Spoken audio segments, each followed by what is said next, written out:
things. People still got dreams of making it big. I don't really care about what you would do if you had this bread or the things you would get. If you was me, you wouldn't work this hard. You don't know how long I've been waiting on this. I'm way too busy to hate on a bitch who big in town unless she banking on tips. I came up from nothing, was laying on bricks and sleeping in bentals and paying no rent. Everyone loves you, but fame don't exist. When I made $1 million, they said that I switched. My watch is too pricey, my chain is on lit. My diamonds are icy, I'm skating on this.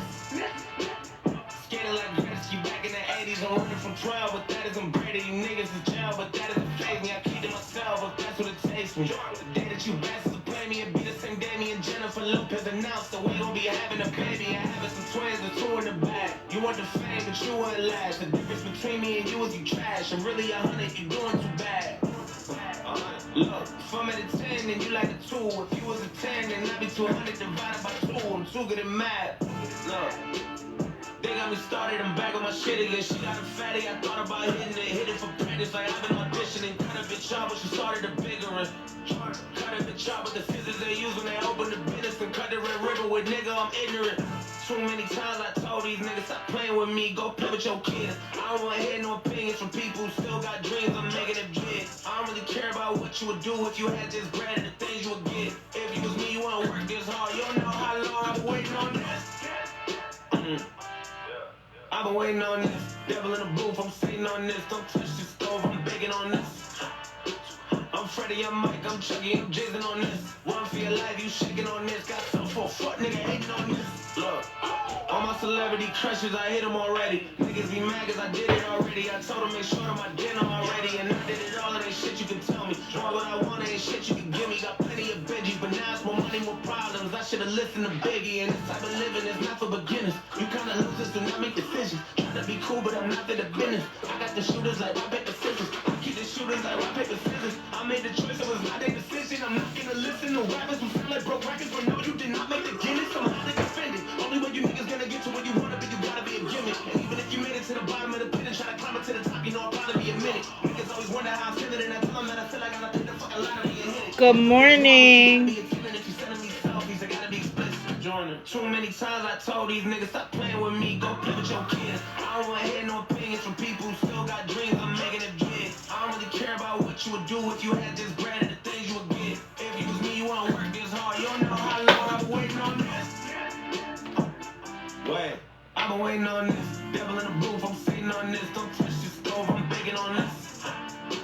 I'm Freddie, I'm Mike, I'm Chucky, I'm jizzing on this. One for your life. Everybody like the live, share the live, let everybody know you're here. If you're a member of the team, hit the daily heart me.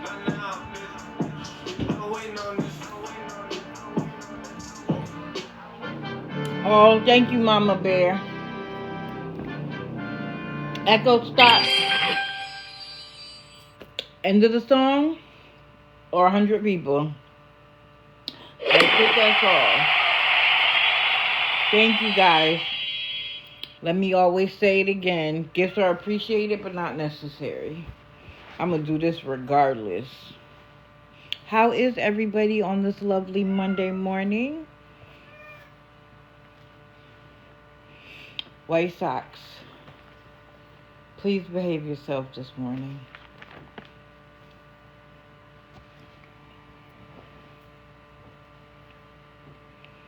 I've been up since 3:30. So this one won't go past 9:30. Unless something happens, because I need a nap badly.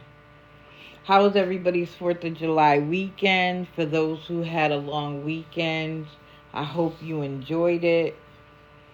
Yeah, Tooth Fairy, that's what time I normally wake up. Mister has to go to work. But usually I can go back to sleep. Really, Mama Bear? How are you? Are you safe? I just want to say that I know as a group, good, overall, that we're praying for Texas. It seems like the longer this goes on, the worse it gets. And now they're expecting more rain today, which means any rescue efforts are going to have to stop. But we're also hearing about heroism and People putting their lives on the line to save others in their community, or especially at that camp. So, as sad as it is, we have something to hold on to. Right. Prayers for Texas. Prayers, they said that they call it Flood Alley the way they call the Midwest Tornado Alley, the way they call Florida and the coast Hurricane Alley. I had never heard of that Flood Alley before. But,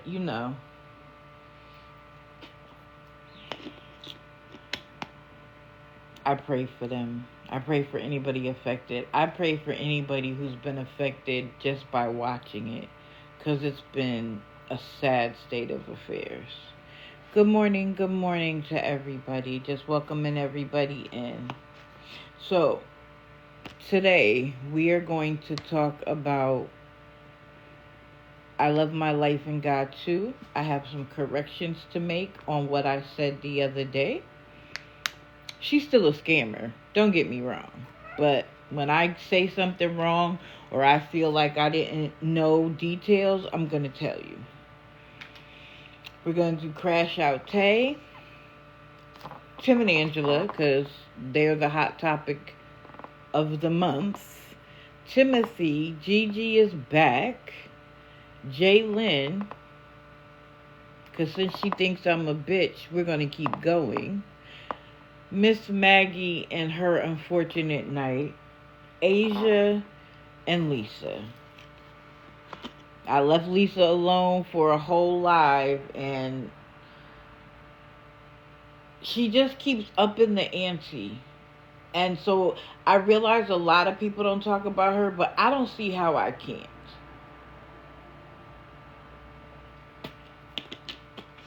Because my problem is that she's still getting money.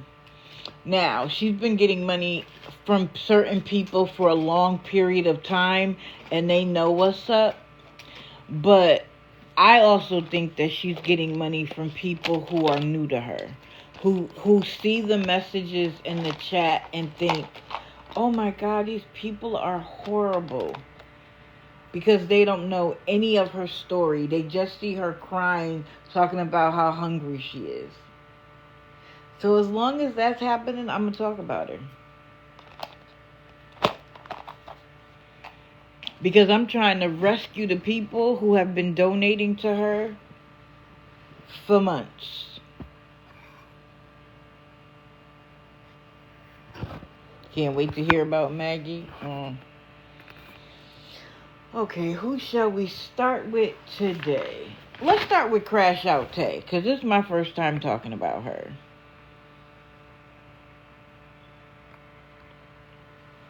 So I've seen her a couple of times, and she reminds me a little bit like Kat or J. Paul.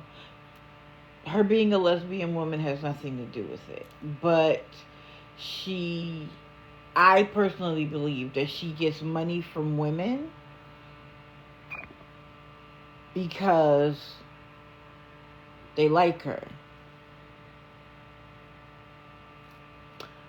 Wait, let me find the page. Oh, here we go. I am at the right page. So, what upset me about her and why she's made it to the top of the list is because of what she did the other night. Let me see. It was Saturday night. And I'll just tell the story. So she comes online. Yeah, a little bit, Kelly, she does. So she comes online and she's acting panicked a little bit and oh yeah, if I change the photo, please like the live until you see the heart. Keep tapping until you see the heart's tail and fill the tail with hearts and then take a break, please. That's all I ask, because the goal is to get on the FYP. So She comes on in a panic, talking about how she needs $20 for a cab to get out of the hood. And she's talking about how scary it is and how dangerous it is. Mind you, there were a couple of guys, they looked like they were on quad bikes. She turns the camera to them and says, "See how ghetto it is?"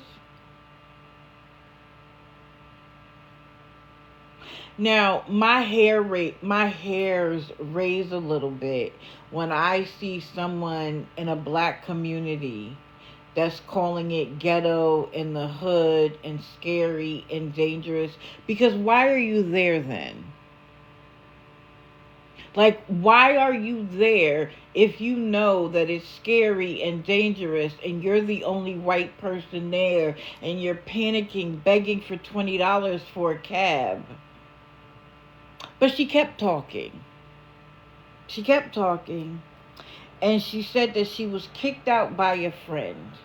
Now, let me be clear with you. I don't think it was just a friend. And I'll tell you why. So she proceeds to say that this friend is a rug addict. Wait, she doesn't say that first. Good morning. Good morning to everybody coming in. She says that this friend of hers is only her friend when she has money. Now, problem number one, Crash Out, when do you have money? Because you're always on here begging for money. So are you taking money from the people on TikTok and lying to them about why you need the money? Because you can't say, "I need the money to give it to my friend who's on rugs." You wouldn't get a dime. So why are you giving money that you've gotten, how I'm not sure, to a rug addict? Make that make sense, first of all. Then she says the friend kicked her out because when she doesn't have any more money, that's what the friend does. So that's not a friend, boo.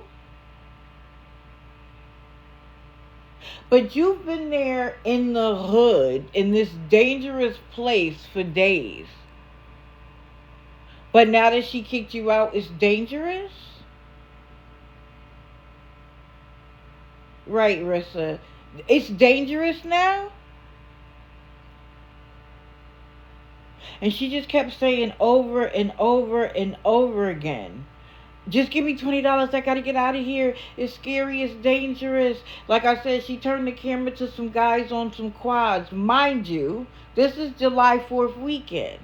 She tried to say that, like, you would hear a boom in the background and she would be like, "See?" And we were like, "That's fireworks, girl. Go sit down somewhere." Go sit down somewhere. And she doxed her location. I'm not going to say it. I'm just going to say she was in the state of Virginia. But please go sit down somewhere. It was fireworks. It was July 4th weekend. But then I was like, well, can somebody send you a Lyft or an Uber? Wouldn't that be cheaper? No. Whenever I hear anybody say that it has to be a cab, I have questions.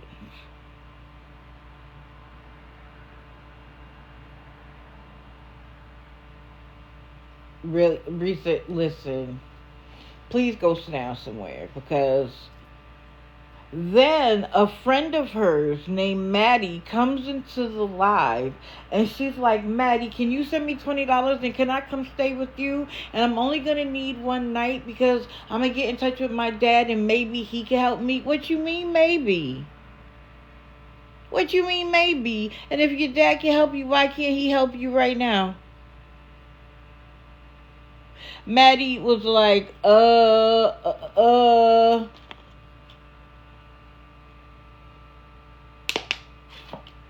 But Maddie wasn't so quick to say yes. And Maddie didn't send that $20 as far as I know. Now, for anybody who's new here, you could see I have her name and her @ They happen to be the same thing, but I was trying to be thorough. Don't Listen, she say anything. Don't take my word for it. Write it down and go watch her for yourself. In fact, if you go to her account right now, she has the latest video that I saw last night was her quote unquote in the hood asking for the $20. She got off her live because she realized she wasn't going to get jack diddly squat in that live. So she ended it and then did a video. So go check it out. So then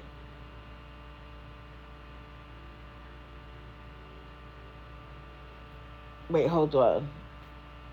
The problem is that I remember these stories, so I have to look and see if I missed anything. So she said she needed a ride home. Where's home? You were just asking Maddie to stay with her. And then she said, oh, it's another friend of mine's house. So then I'm like, why are you there if you're afraid? This her. I'm not afraid of nothing. I'm not afraid of shit. So then why are you crying about how you need to get out of there because it's scary and dangerous? Do you see, like, the moment you challenge her about her bravado, you challenge her ego a little bit, and she reveals the truth. She's not afraid of shit. She's not afraid to be there. She wanted $20.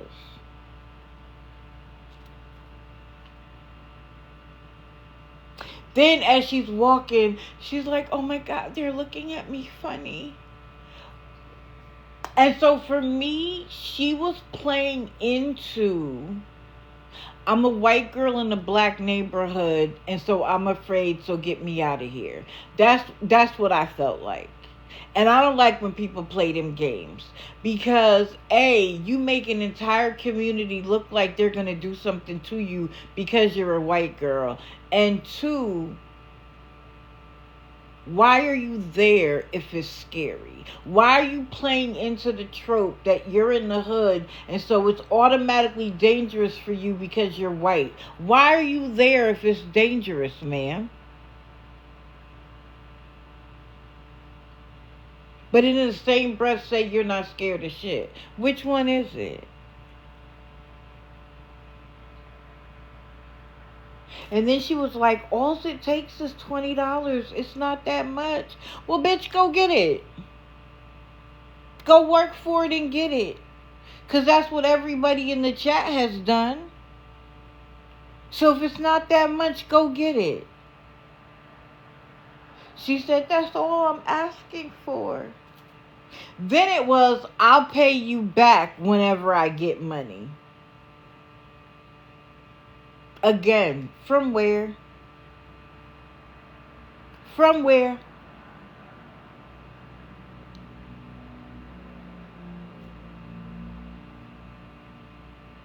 Rissa, she is so full of crap. Because she wants to look hard. She wants to look like she's all these things. But then at the same time, cry. Really? You think she gets SSI? Huh. I'm going to write that down. We're going to start keeping track of people who have SSI.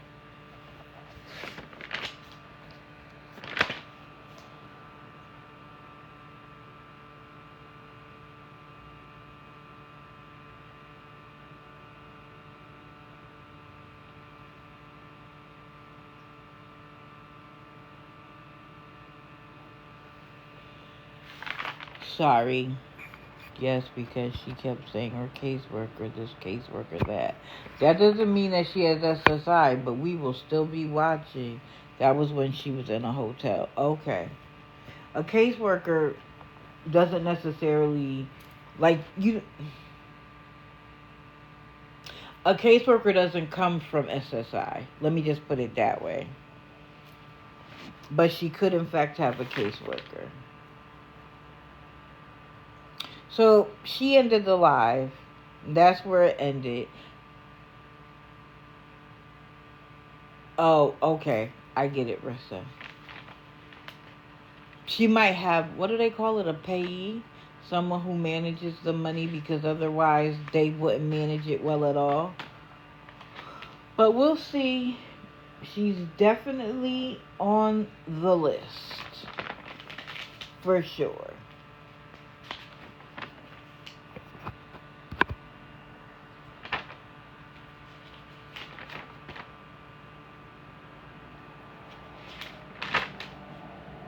Let's go to my correction.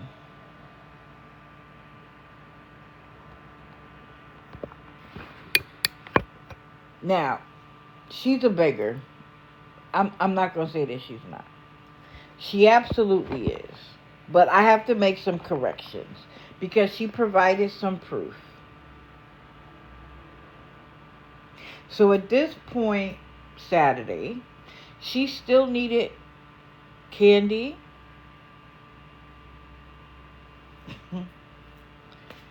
Candy, thank you. Let that be all. Appreciate you.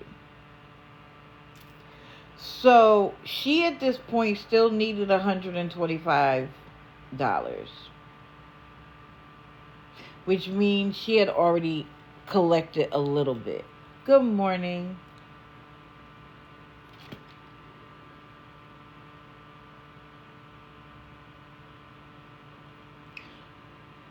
But I remember her saying she was going to be put out on the 5th, which was Saturday. And she was, in fact, sitting outside, but it didn't sound like she had been put out yet. So she played a recording of her talking to a higher level manager. And so that it is, in fact, true that she didn't get paid and everybody else did. That is true. That's a fact. So that's correction number one. Because I was questioning why would everybody else get paid and not her. But that is, in fact, the truth. So correction number one. What it looks like happened was that there was an issue with they do a fingerprint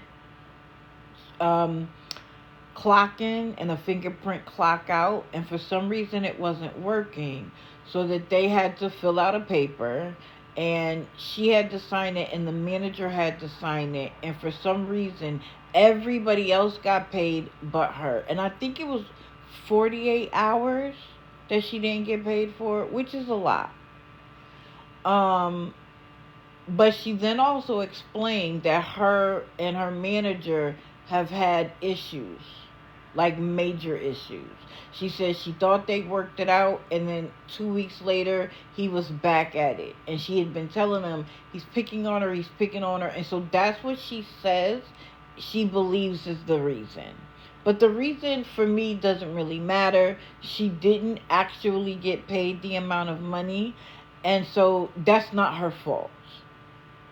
And it's in fact true. So again, I want to make it clear that I retract all my statement. Well, all I said was, why would she be the only person who didn't get paid? But still, she proved it, so I take it back. She was telling the manager, like, I'm going to be homeless this weekend. What is your apology going to do for me? And blah, blah, blah. And like she said, she saw red at that point. She was just going off. She also acknowledged that her reaction to it was out of pocket. She says it was her fault. She recognizes that things would have gone maybe smoother had she not been on 10. So, fair enough. All of us get upset at some point. Some of us see red. And I know when I see red, it's on and popping. Like, don't ever let me blank out. I try not to do that anymore as I've matured in life. But don't let me see red. And so one of the things that happened was, I guess the turn-in was supposed to be Monday. They realized the error on Tuesday, but because of the short week, they didn't have enough time to process it in time to give it to her on Thursday. and it was the holiday weekend. And that he couldn't even promise that she'd have it Monday because of the holiday weekend.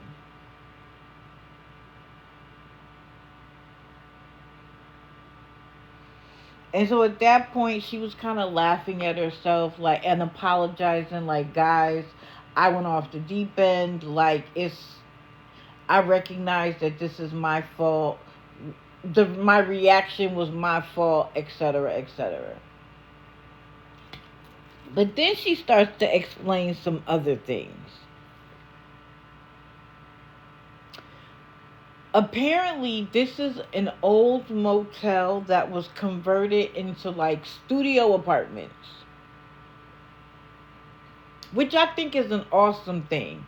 If there's a motel, especially one that isn't getting a lot of business or it's being used for a criminal element and there are homeless people, thank you, Candy. Wait till I find you live, baby. You and I are going to have another date. If you have a homeless population, you just pulling stuff out the woodworks that nobody has ever seen. I see you. And I'm going to match your energy.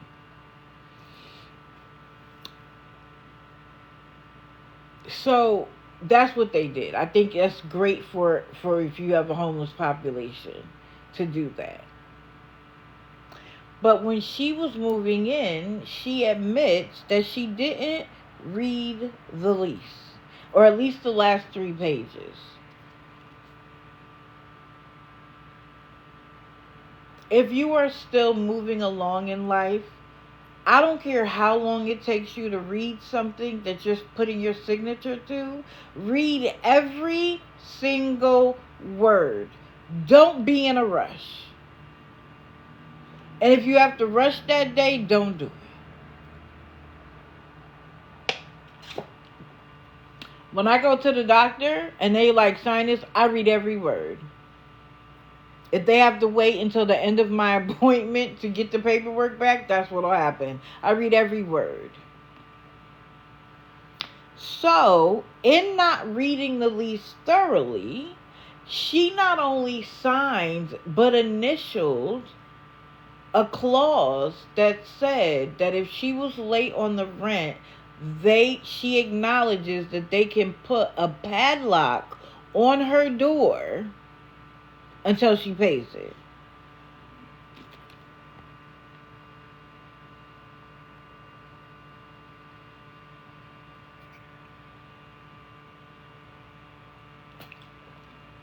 So that's why she could be outside without due process as we would think. Like, we're like, oh no, he has to take her to court.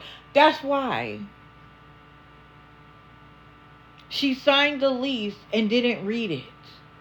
That they could put a padlock.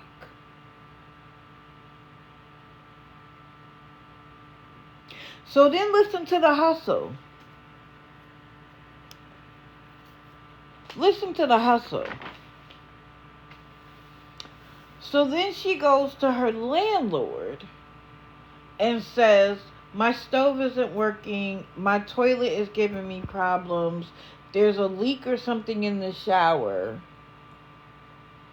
You should take that off my rent. Now, my question is, when you had the money, did you report those things? Now, in the state of North Carolina, you cannot withhold rent. I did some research. I should have did it. Maybe I'll do it on Wednesday, where I'll show you guys what it says.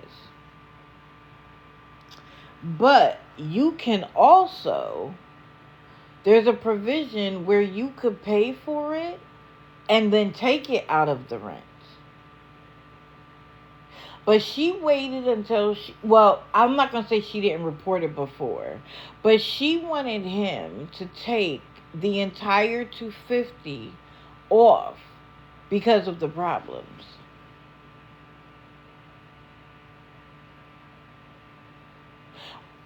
But he made a deal. I'll take $125 off.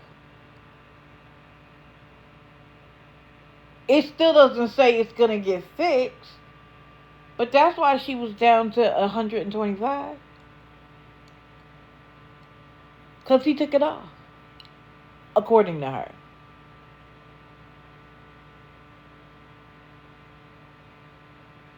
Lady Hatchet, there was, you could go to court and do that, but that would still take time.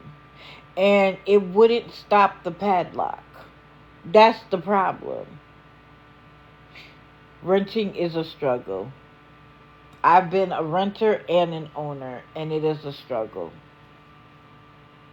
I was a young owner, and so I hadn't accumulated enough wealth to be able to pay the mortgage without the tenant. It wasn't even the mortgage. It was everything else. Because, they add in your insurance and your taxes. And the taxes are estimated. And if your tax bill is higher than the estimate, the company comes to you and is like, we got to double it next year. It's a lot. But because they are probably primarily dealing with people who may have been homeless before, they know the ups and downs, and so they added that clause. And it was up to you to read it, reject it, say I'm not moving in here, or walk away. Now again, she told us and said that was her fault. That was her fault.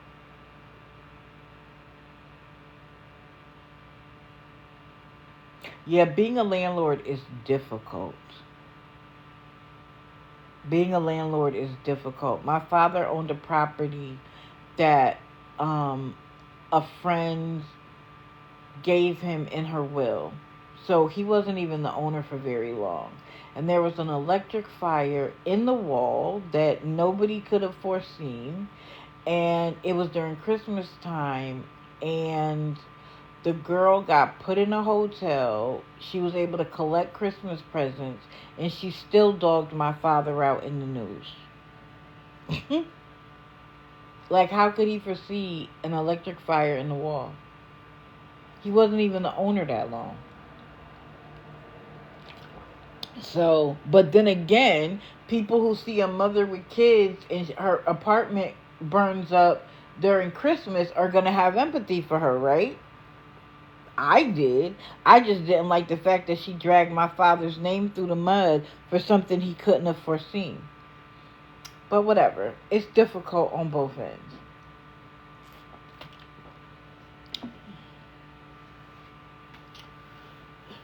So here comes the beg. It's 40 people in here. If everybody sent $1, I'd have $40.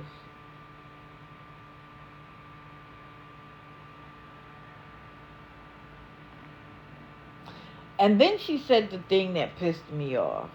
She said, it's $1, it won't hurt you. Excuse me? How do you get to determine whether $1.50 or a penny, a dollar would hurt you?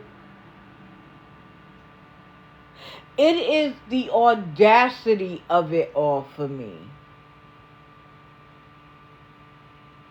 What do you mean it won't hurt you? Right, Marlis, they all try that. Because when you think, oh, I've lost $1 in my couch. I've wasted $1 on such and such. I'll spend $25 to get McDonald's. What's $1? But in this economy, every dollar matters. And this is the thing. There are people who will go broke helping somebody else who won't help them back. But they have services.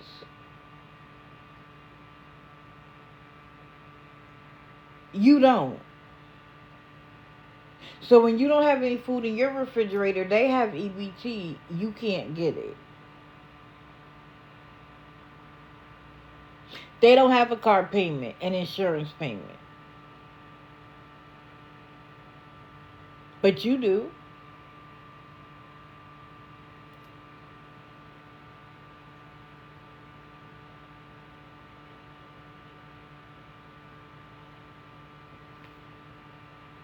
So a little while later, after she did this bag, she was in a restaurant begging for food.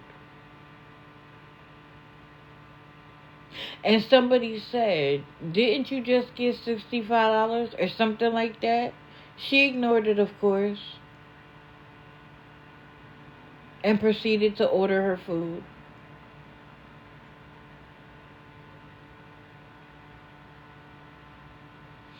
They don't care.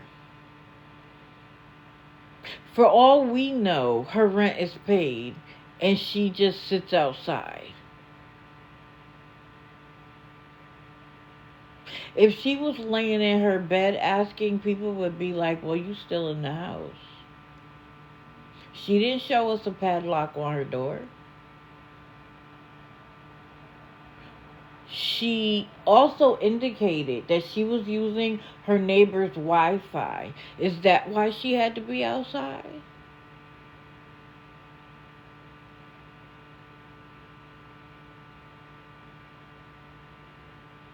But my question is, you have phone conversations with your boss that you were able to call on a device and then in another device record it.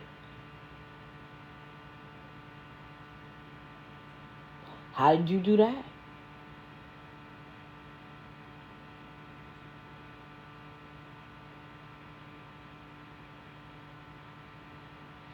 It is becoming an epidemic on TikTok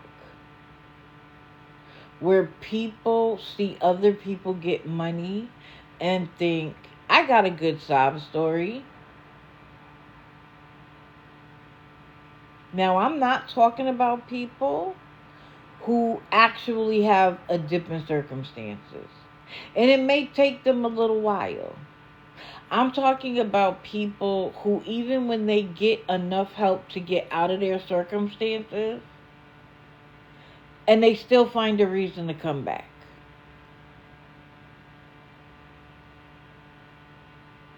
She went from homeless and no job to having a job and no longer being homeless. And yet, the beg doesn't end. Now she has a job. Has she offered to pay anybody back when she gets the money? Because she's going to get it. Of course not. Because she's not going to bother to lie and say, "I'll pay you back," when she knows she has no intentions on doing so.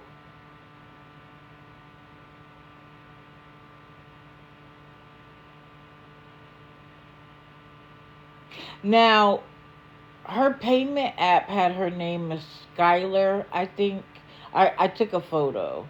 But when she was ordering the food, she told them like Misha. So I don't know if Misha's a nickname, if Skylar is somebody else's payment app. I don't know. But I'm going to just go with "I love my life and God too," because that's how she's known on TikTok.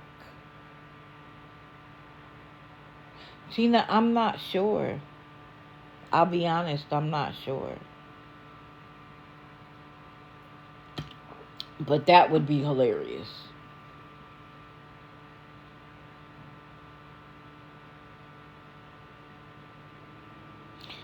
So while I had corrections, I'll still be watching.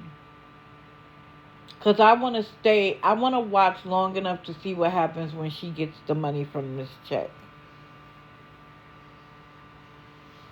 Mona Lisa, some of them are absolutely to blame. In Maggie's case, they are absolutely to blame. Lisa's case, exactly. But a lot of people are just scrolling TikTok and they come across somebody sitting outside and they think, "Wow, and what's she going to eat if she's locked out?" And so they think, "What's $20? I'll waste $20, going in Target for one thing and coming out with $40 worth or $100 worth. I can help somebody eat." They don't understand. Uh-oh. What happened?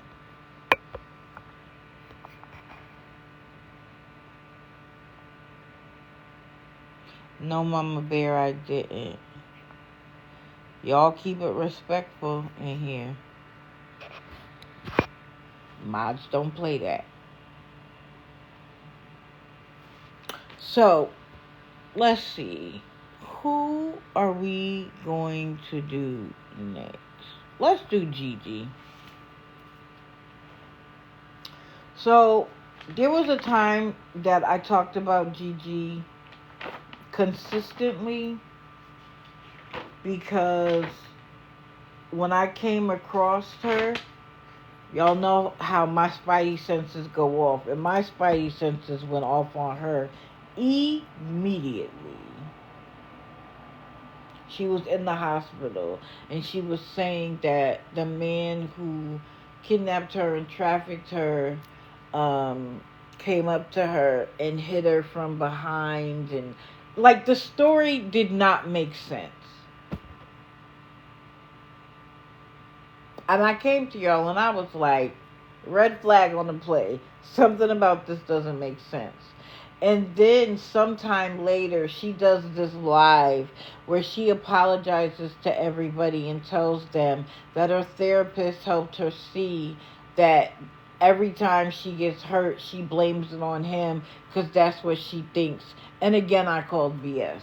Because how could the therapist tell you? She wasn't there. So how she know if it was him or not? And while it was happening, I'm asking questions like, did you call the police and blah, blah, blah. And she would be like, why?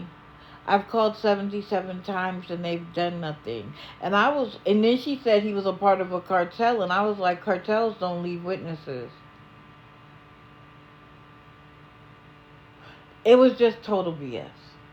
So when she came out with that apology, I was like, girl,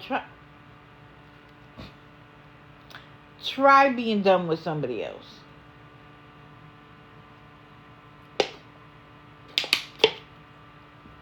And so since then, she kind of went away from her story for a little while because she got exposed like crazy.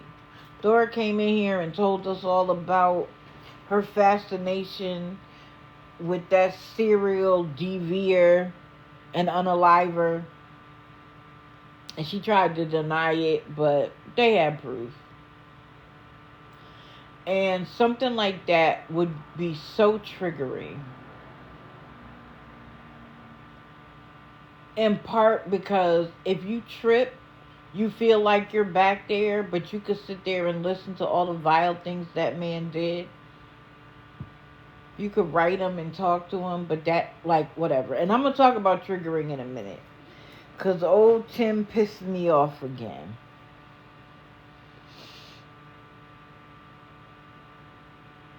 But then Gigi went back to her story.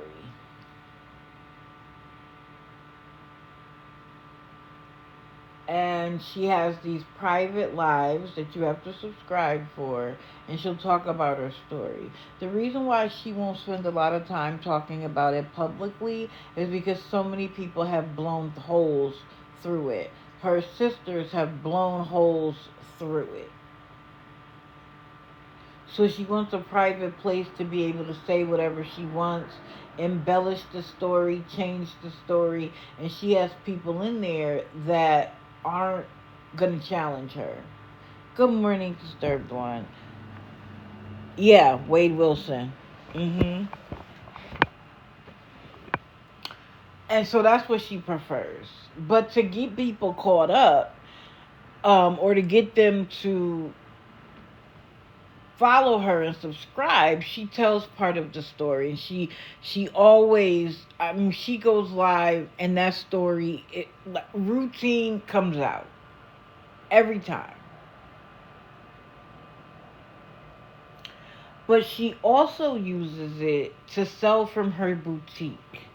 She also uses it to sell TikTok shop items. And that's where I have a problem.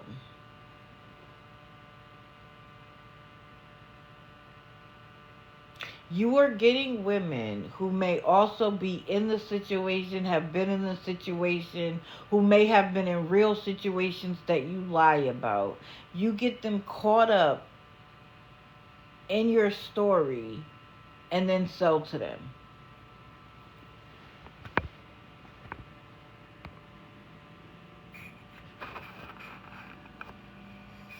I understand.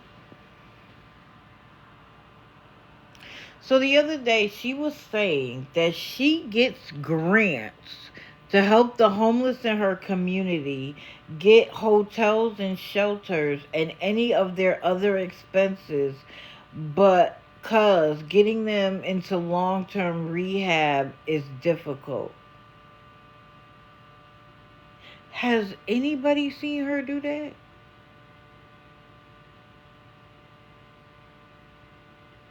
I haven't. But has anybody else? They have dropped drastically. Like, this is my first time even hearing about it. Now, I'm not saying that she would need to dox people or show people's photos, but there's a whole lot you could show. You could show your grant award letter to prove it. And I honestly feel like that's the kind of thing she embellishes. She goes out and she helps the homeless, maybe within an organization that already got a grant, and suddenly the grant becomes hers. But I'm sorry, Gigi. You need to show me proof because I don't believe it. I believe it. I shouldn't say that. I believe it when I see it. But all through this now, she's saying that she used to use H and F, that she had been arrested 67 times, that she's been to federal prison and state jail. And this was the story, this was the line that was like, you're going back on the list. She said she has never scammed, hello, she has never scammed another person. What? What you mean? She said, I've never scammed another person. And then she added a caveat the second time she said it. She said, I've never scammed another person. I just robbed them. No, individuals can get grants. But why she would get a grant to help the homeless is beyond me. But you've never scammed another person, you just robbed them? Yes, she does, Erica. Right. Robbing somebody is better? And that's what I'm like, the twisted stories. What do you mean? And you absolutely have scammed people on here. Like Erica just said, she used to, I don't know if she still has it, but she had a video where she had bruises all over her face and her chest and everything. And boy, does she like to show her chest on lives. My goodness.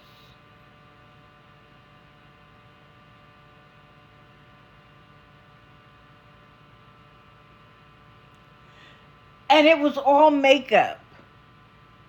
And that was like her pinned video. That might be true, Joanne.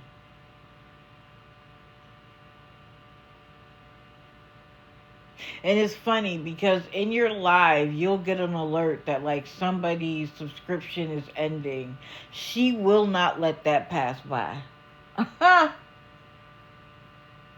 She will not she'll be like, such and such, your subscription benefits are ending. And she'll do it over and over and over again. You never scammed anybody, you just robbed them?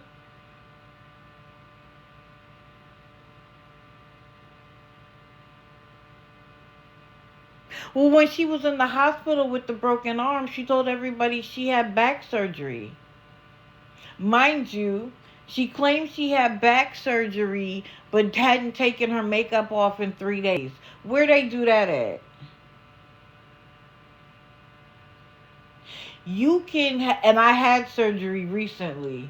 You can, they tell you to take a shower the night before with antibacterial soap, the morning of with bacterial soap, that your pets cannot sleep in the bed with you. When you get there, they give you 1, 2, 3, 4, 5. They give you 6 towels to wipe off each limb, your stomach, your private area, and then they do your back.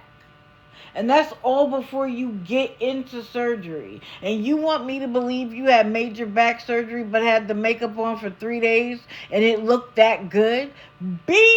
For again, that's what when I'm telling you, my spidey senses spiked so fast when I started listening to her. Mind you, it was a procedure in her back. It wasn't back surgery. And that makeup was done that morning. But you don't scam people? That entire conversation, that entire live, that entire period of time was a scam. Right, no makeup, no polish, no nails, no nothing. But you had on that makeup for 3 days. But you robbed them. So thanks for being honest about the fact that you robbed people. And then she added, well, I scammed doctors. So which sentence is true, Gigi?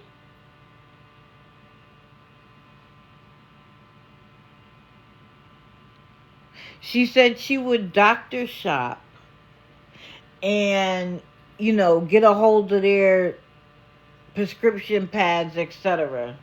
People like her are the reason why they did away with handwritten prescriptions and went digital. Now there's nothing to steal.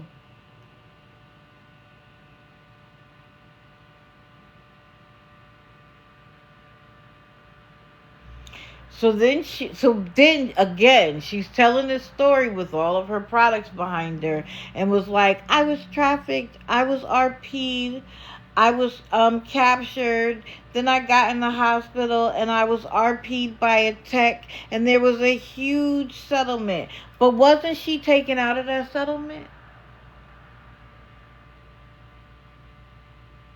So yes, it happens to other people and they were a part of that settlement, but she wasn't. She wasn't.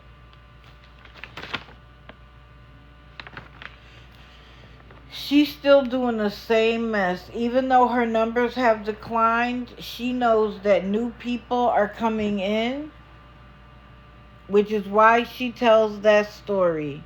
People like her are the reason why many of us chronic illnesses can't get meds. Correct.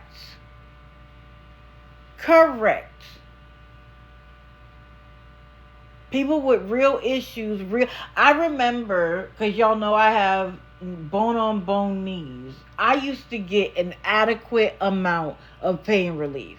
I have adjusted to what I have now. But now, they used to give for a headache. And what's crazy is your pain could be extreme. Even like right now, it's the rainy season in Florida. Do you think they give a damn? No. Because they care about their licenses more than they care about your pain. And I'm not mad at that. Like, why should you use your license because somebody's playing with you?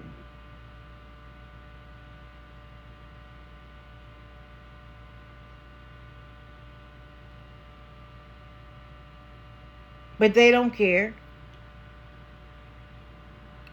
Right, date. Like, what? And they make you be the manager of it all. So I get pain meds from my not my PCP, from my pain management doctor, right? When I had that major surgery, while I was in the hospital, the surgeon managed my pain. But I had to make sure that they didn't write me another prescription because I have a prescription. Like, that was on me to make sure it didn't happen, right? Then, when the doctor where I received pain management from switched, they moved my pain management doctor to another location. Same business though, same address. Do you know that the pharmacy didn't want to fill it because they said I was switching doctors? Mind you, I hadn't switched doctors for like 3 years, 3 or 4 years. And he didn't even leave the company, but he switched locations so that a new doctor was there.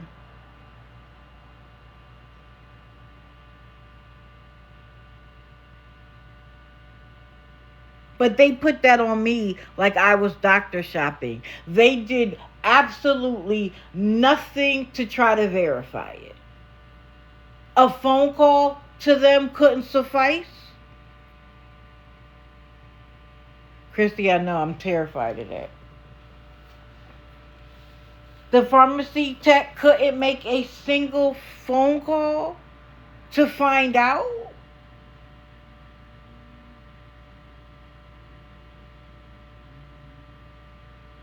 Correct.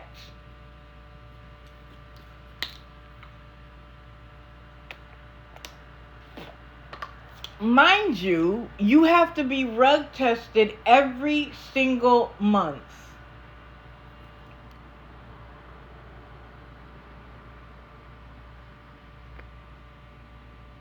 Which annoys me because I've been going to the same practice since 2017 and have never had a dirty. Never. Not even close. Not even a number that was questionable. And I'm still doing it. Every single month. Like I'm the problem.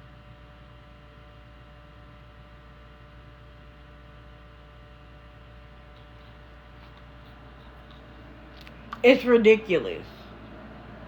And when I see the documentaries or the movies about what happened and how it got so far out of control, I understand the need to put some controls over it.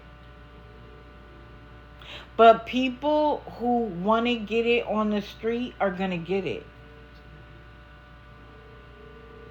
It's not us going to the doctor anymore. It used to be, but it's not anymore.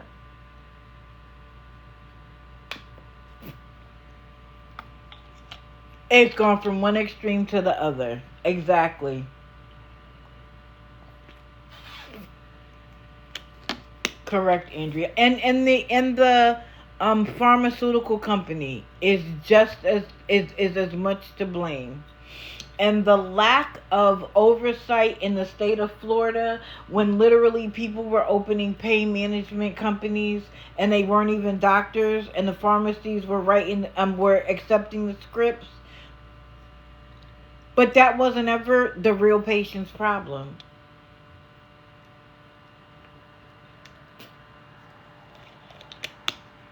And if I had a doctor that continued to give me scripts at a ridiculous rate, and then when they thought that I was using too much, took it away and created the need so that they went to the street for it, that's still not my fault. That's still not our fault. But we're paying the price. Anyway, my rant for the morning. I apologize. But Gigi, I still see you. I see what you're doing.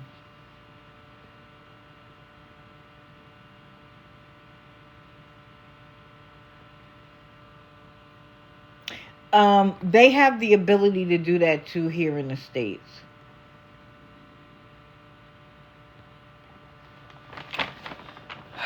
Asia, Asia, Asia.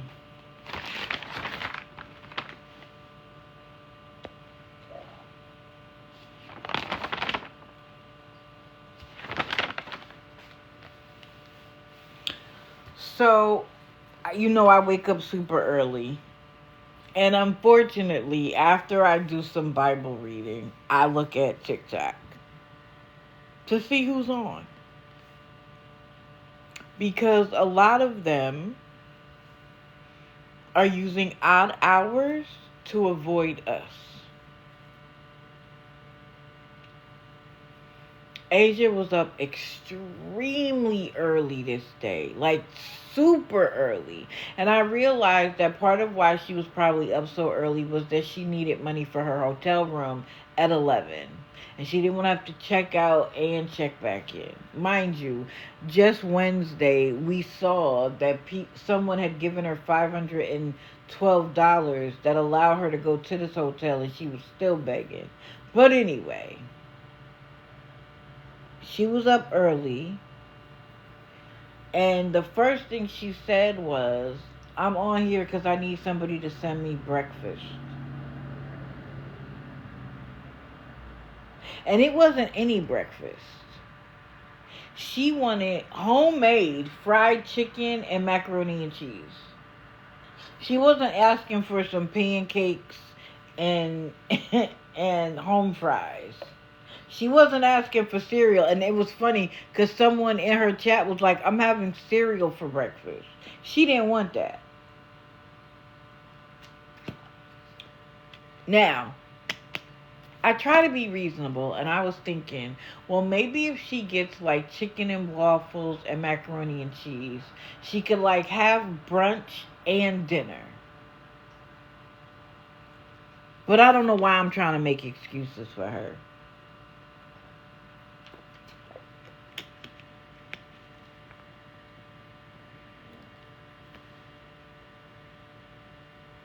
So in this first live, because she did several, there was only one person sending her gifts.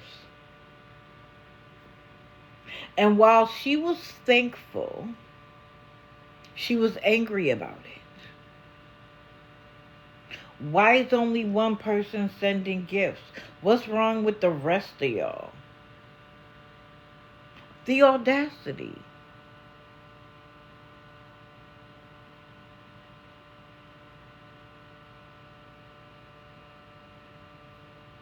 And at the same time, she's like, I'm super hungry. My stomach, ugh. And I need money for the room. Mind you, I changed the photo because I want you to look at those nails.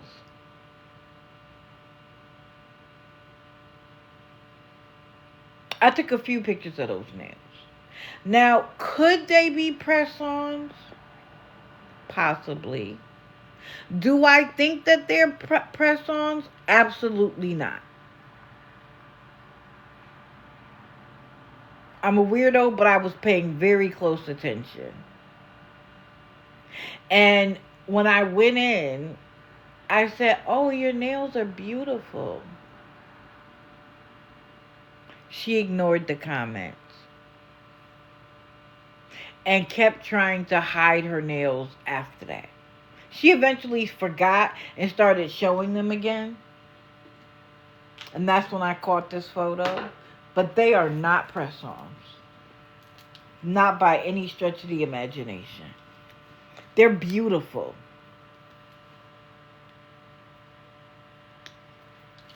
Those aren't press-ons.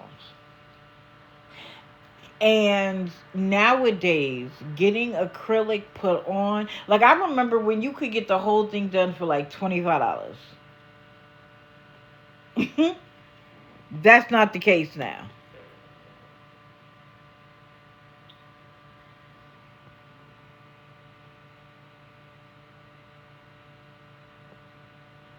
Oh, Erica, I am a press-on girly because I'm not spending that amount of money for nails that might pop off in a day. And that's why I'm saying those aren't press-ons. And believe me, I My hands will look beautiful.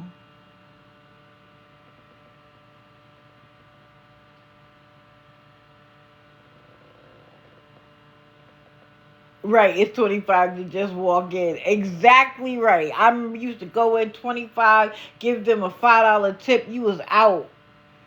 $30 acrylic nails. I remember when I used to have to travel all the way to New York to get it done because we didn't have any shops in my area in Connecticut. You do. I'm a faithful press-on nail girly, and now you have actual acrylic. I will never buy them from Carrie Wells, but when you're a good press-on girl, you know quality. And let's be clear. When I'm not trying to be serious, you think I don't got a bunch of Timu and she nails in here? And you think I can't make them look good? Of course I can. They don't look that good though. They don't last as long as she's had them on. What I love about press-ons though is one pop off, I keep some glue in my purse and press them right back on. That's why I like them. Some of the people on here, okay. I like bougie on a budget too. Cause for what? Cause for what? Why else? But if I'm homeless, that's what I'm gonna spend money on, and that's why I say the audacity. Hair braided down to her, all the way down her back. She loves not to do her edges because she thinks that hides the freshness of them braids. Girl, you good. I pop them off all the time. You must use the good glue. Dana spends quality money on the glue. But if you get real acrylic press-ons and good glue, they can last a long time. You could pop a can of Coke open. Not when you dealing with 199 nails from Shein though. Sorry. That ain't gonna work. But making my hands look great, I could do it. My man gonna kill me. I got another package out for delivery.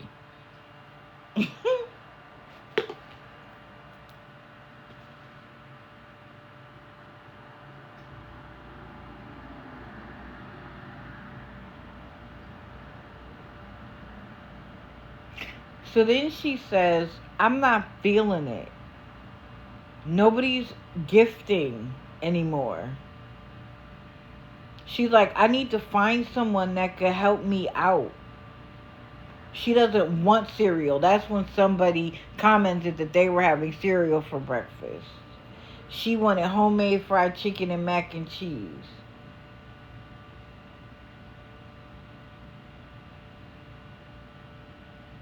What did I rate?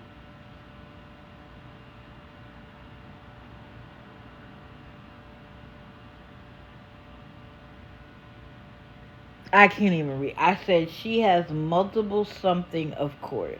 Oh, she has multiple devices. That's what I wrote. And I wrote, she has multiple devices, of course. How comes all of them that are begging have so many devices? Somebody's house for breakfast. Then she always threatens to restart the live. She'll be like, I'm going to restart the live because nobody's in here gifting. Nobody's sending to my payment apps. I'm just not feeling this live. I bet you're not.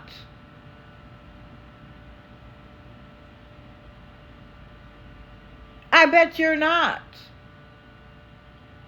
That's true. All they need is Wi-Fi. But it's still concerning.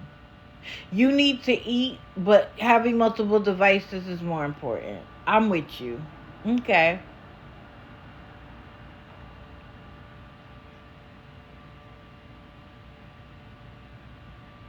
And then she said out her mouth, I went live because I have a goal that someone was going to send me breakfast.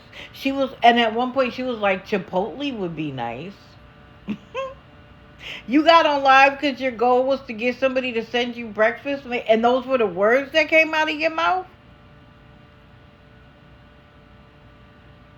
And then she said, and to have someone pay for the room. I need it by 11. So she eventually ended that live. And she restarted immediately. Now this is what was funny. And this is when I left, I think. Yeah, I left at this point. This is what was hilarious.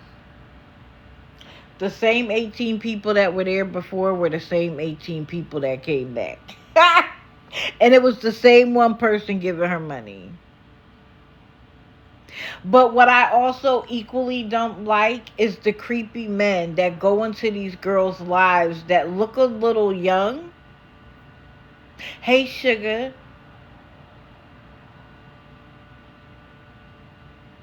No, she was somewhere last night. She kept saying it wasn't a shelter, but I thought it looked like a shelter. I'm going to be honest. And I asked, and other people asked, like, are you at a shelter? And she kept saying no. But I never understood why, if she was at a hotel, why she had to hide her camera. You definitely have to at a shelter because no, they don't want anybody else's face seen. It's for privacy reasons. But when I said it, people were like, no, she's at a hotel. So I don't know. But I thought she was at a shelter too.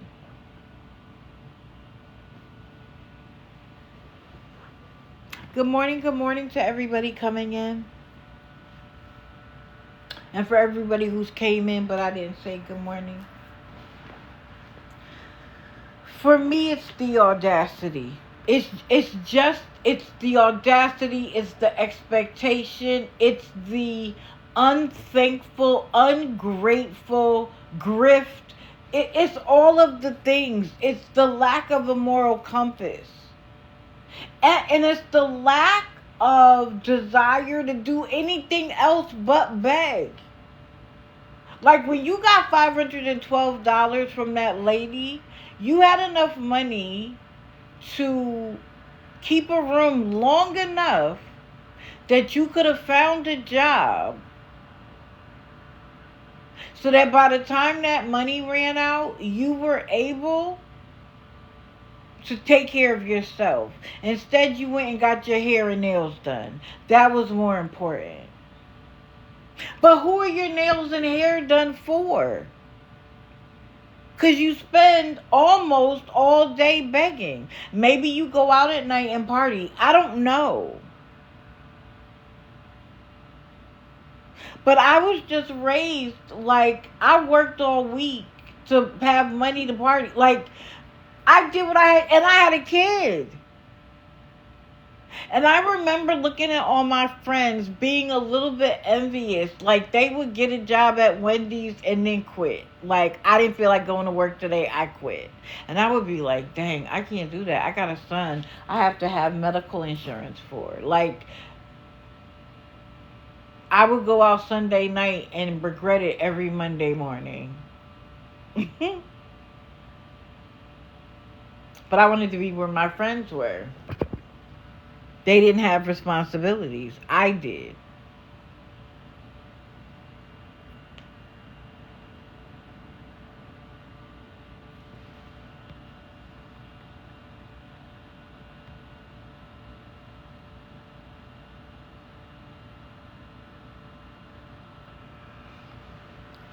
She does have a backup page. I showed it before, but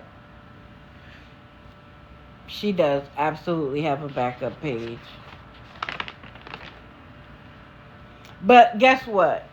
She's not going to do anything differently so that the things that got the first page taken, the second page will be taken, and on and on and on will go. Because she too is hoping to find somebody dumb enough to send her money. or ignorant to everything. But the problem is if they stay in her life for any length of time, they're going to either send it because they think she's being bullied, or they're not going to send it if her sons are around because they're outrageous, especially the younger one. It does, and she goes to another one. Gets taken down all the time. Okay. Today is the day, y'all. Today is the day. So remember last week when he was supposed to get paid on Wednesday, he said that he had to open a bank account and that he would have access to the money today. Let's see. Yes, everybody tap. Thank you, Erica, for reminding everybody. Change the photo. Tap until you feel the heart's tail. And I do it for 2 reasons. One is to prevent them from being able to take my live down, because it lets TikTok know that you are enjoying the content, and that just because a few people are sending things saying that I'm doing bullying and harassment, even though I'm only telling what I see and offering my opinion, which is allowed. It's not harassment and bullying. It is commentary on what's happened on TikTok.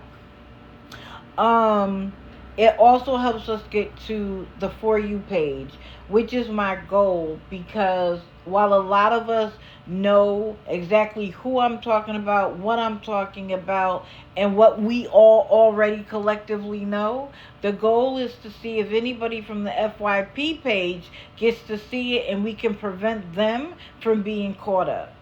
That's the ultimate goal. Because it's great to talk to like-minded people, right? It helps us understand that we're not the crazy ones. There are just as many like-minded people as me, and I enjoy that a lot. Y'all will still see me jump into a live. I try not to just sit there. If I don't have nothing else to say, I get down. We all know I have more to say. I just get down. And I love that, because it's like, boom, I'm not the crazy one. Other people see it exactly as I do, or at least enough of it that I feel very comfortable with my thought process. But when I'm here doing my thing, it's for the FYP, baby.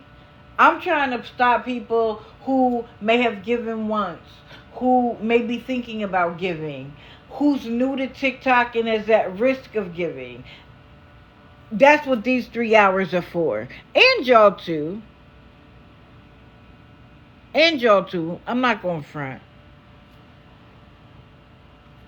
But when people tell me they're from the FYP, or when I look at the analytics at the end and I see that 45% of the people came from the FYP and not from following me, chef kiss. Love it.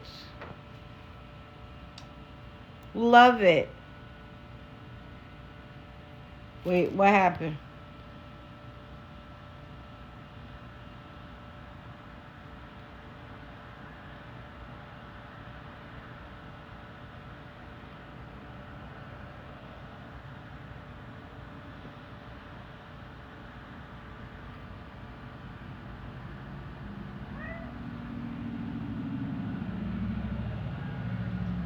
Thank you. Thank you for the gift. If I missed any, thank you guys for the gifts.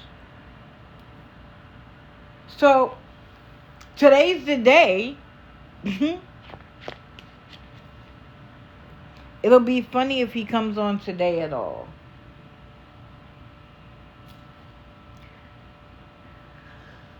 But, as usual, they either get sloppy, like everybody knows they're coming into money, so they stop hiding the truth. They stop caring, or they forget. It's one of the 3. But little by little, he's been letting certain things slip, or his background slip, or something, that lets you know that the circumstances aren't real.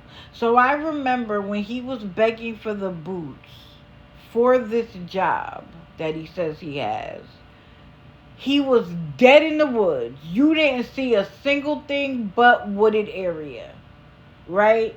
And I'm sleeping outside and I don't have a tent and I don't have anything and blah, blah, blah. But the question was always like, why did you go from a city area where there were a lot of resources around to this wooded area? Like, it never made sense to me, right? And then I think the next thing that I saw, or that I remember seeing, I should say, is him sitting on like a ledge of a house being built. And I was like, they building houses in that area. They don't usually build one house in the woods, right? It's usually, nowadays, there is community planning. Unless it's an individual building a house. But it just did it because of who he is. I was like, that's not just one random house he found getting built in the woods. Then the next thing I remember is he was in the woods, or the background was the woods, but then we started to hear people around him. And he tried to say, oh, I'm at my buddy's house that I work with, but he doesn't really know my situation and I don't want him to know it, so I'm out in the woods. But what happened was, when he said he had to go tinkle, he didn't mute fast enough, or he didn't pause the live fast enough, and that's how we heard people in the background. So we had to come up with a story about why. But those is the same woods you've been showing all this time. And then on Saturday morning or afternoon, I don't remember which one, but it was Saturday, you're sitting there sitting in front of a trailer.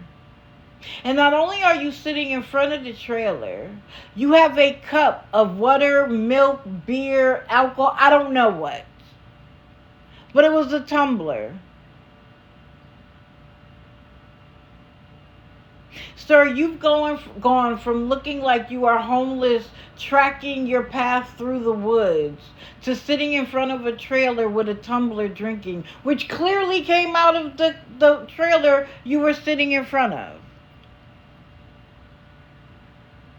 Crying about the fact that you were so hungry you didn't know what you were going to do.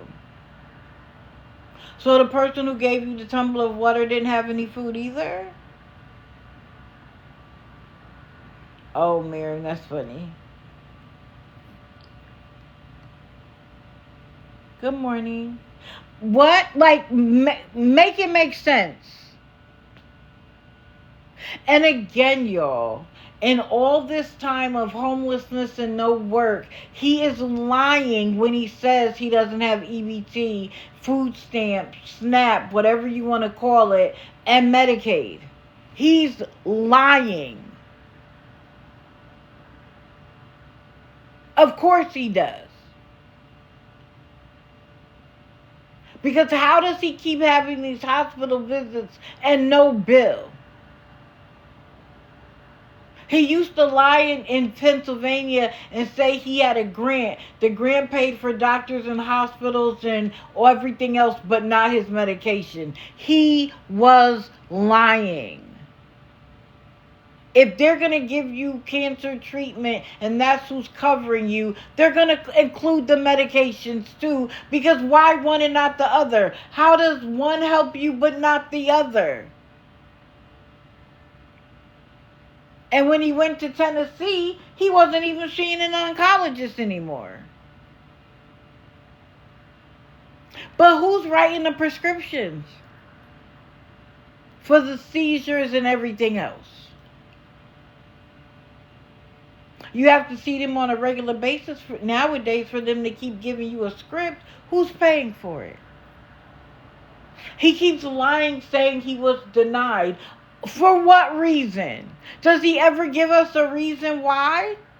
It's a whole new state. What's the reason?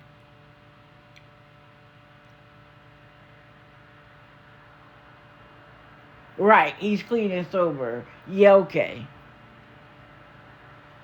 So then he tried to tell us that his check was $800, that that's all it was, and that when he gets it, he's going to have to spend six of it on tools, so that's only going to leave him with $200. And then he embellished from only missing 2 days of work to missing 3 days of work, and they had to take out of his very first check all of his uniforms. Uniform where? Show me a uniform. I call BS too. I think 8 months ago was when he OD'd. And maybe in his mind, ODing is being an addict. But when you can manage it, you're not an addict. You're just an occasional user. My ex that we call the rackhead, even though he wasn't using rack, used to use his DOC when he would get together with his friends, and he didn't think there was anything wrong with that. Like, he was like, we're just partying. That makes you not an addict? Because every day when you get together with your friends, you're just partying, or every other day, or every weekend? That makes you not an addict?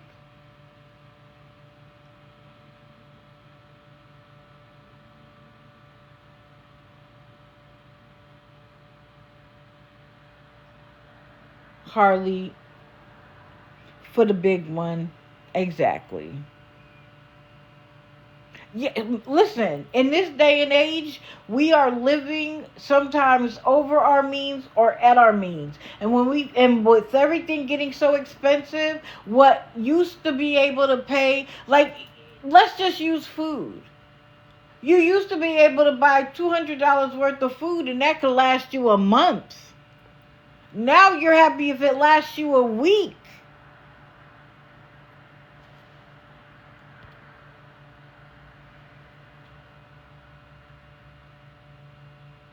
Oh, we gonna get to her, Forever Me. Please stick around.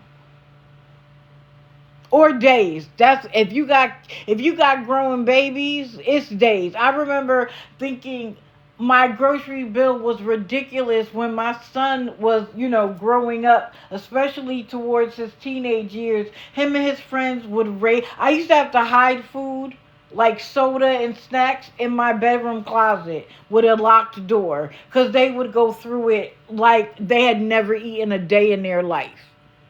But I loved the fact that my house was the house everybody went to. I just had to stop being dumb and only like letting it be a ration. Like, this is how much y'all can have today. But now we've missed 3 days and we've spent so much on uniform. Show us a uniform. First of all, show us the boots that people paid for. How about you do that? Show us the boots and then show us said uniforms. Because then maybe we'll believe you work. And I don't want to see a shirt. No, a shirt ain't going to be enough. I want to see a whole outfit. Because we did the math here. Ain't no way his check should be $800. Even missing 3 days instead of the 2 he said originally. But when you can't keep stuff like that straight, and he's going to say, I don't owe anybody proof. You do if you want to keep getting money. You absolutely do. And people who understand that they're going to need to continue to ask, show proof. They are happy to show proof. When they're living in a hotel and that's what they're asking money for, they show us the hotel room, don't they? When they don't want to be labeled a scammer, shout out to Tim. They show us that they're in the hotel room. But then want to say, I'm not obligated to show proof. You show it all the time.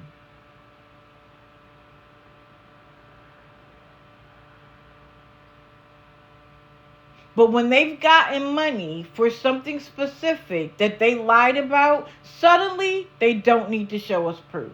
Has he ever shown you the medication that he takes when he gets the money for it? Ever? Child, he can't show clean hands. When do he wash his hands?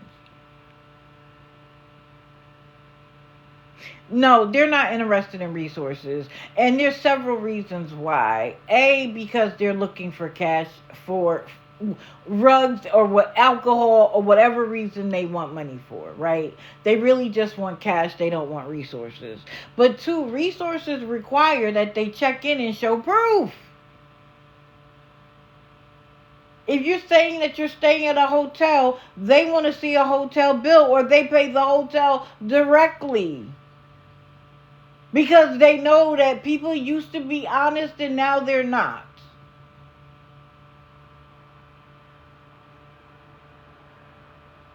You have to establish residency.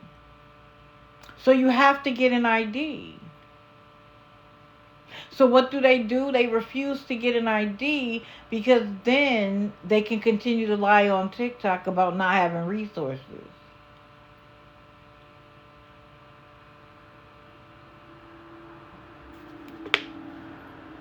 But then if they get an ID, then people who may be looking for them now know where they are. Homeless people who want resources go get a free ID so that they can get resources.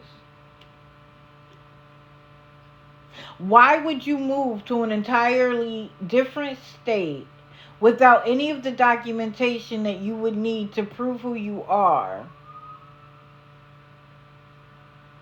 Why? He's not young. Good morning. He knows how it works. Remember when Wesley said he couldn't get EBT? He couldn't get food stamps? He couldn't get medical? Remember that month-long diatribe of him refusing? And only when the money started to slow down did he bother to try to get the resources. And then he came back after he got it. Well, remember, he applied for it, got it, but had to get downtown to get it. And that took days. That took days. And then when he got it, he comes back and he's like, I got it. Oh, there was no shelter, and then I got it. Now, I don't talk about him anymore because he has changed. And I've always said, when they change, I will not negatively talk about them. They won't be a subject of a live. I leave it alone. And you haven't heard me talk about Wesley in a concerted way since. But I do remember when he kept saying he couldn't and it wouldn't work and we didn't know what we were talking about. But suddenly it's all worked out. And now, at the last time I watched him, he was looking forward to getting training to be able to get a job. The miracle pad. Hilarious. Exactly. We never know what we're talking about until they get it. And then they will deny that we knew what we were talking about even still.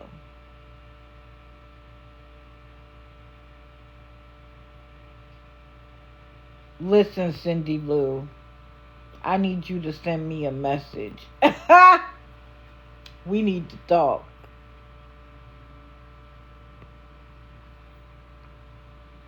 Oh, Tebow was live. Oh my God. That whining story he used the other day, he almost ended up on the list. But there's so many others. I can't do everybody. But he was like, I'm lonely and I don't have anybody. And I work every day and I don't have money to feed my dog. But I give him human food and I know that's not good for him. But now I don't even have any food to feed myself. Give up the dog. You can't afford it, give up the dog. But you are always showing us that you're working, and now I'm thankful I have a roof over my head. If you don't have enough money to pay for the roof over your head, go get EBT or whatever they have in Canada. Give up the dog.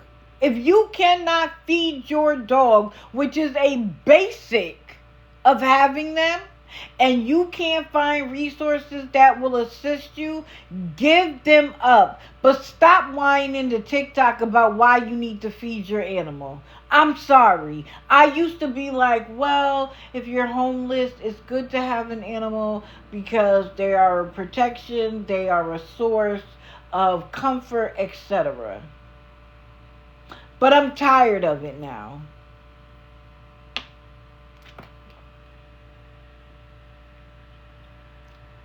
I followed you back, baby. Send me a message. So here we are at Monday. On the weekend, you were still begging for money for food outside of the trailer that you probably live in with your girlfriend. I'll be waiting for you, Timothy. Anybody that sees him, please send me that he's live. If I don't see it for myself. Please. Because I'm going to be here waiting for Monday afternoon. And we'll hear what the excuse is. Oh, well, because of the holiday, they said it was going to take another day, so I won't get access to it until Tuesday, and I'm still hungry, and I still need my medication. Whatever. We're prepared. We're prepared for whatever the BS will be now. We're prepared.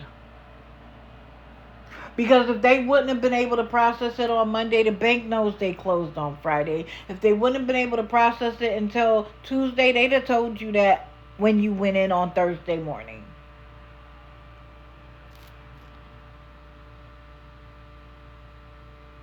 Proud fire wife, 110%. Of course. Because we may not want to feed a grown man or a grown woman, but we will want to feed babies and animals. 110%. Look, J. Paul got caught feeding her dog's gravy train, but she asked for between $30 and $50 because she figured out that there was a food that cost that much. Hey, members.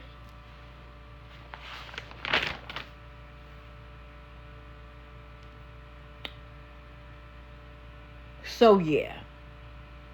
We waiting, Timothy.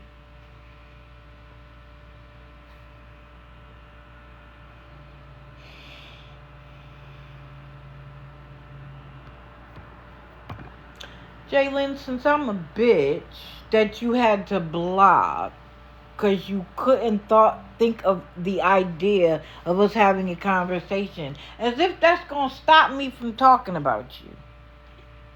And then she went to somebody, I guess, in awareness to try to talk about me. Who gonna stop me, baby? I don't care who you talk to. There ain't a single soul that's gonna stop me. And when you block me, I always say, I love it when they give me the excuse. If you had let me up and had a conversation with me, maybe we could come to an understanding. But baby, I don't care who you send my way. It isn't going to change a single thing when you call me a bitch and block me.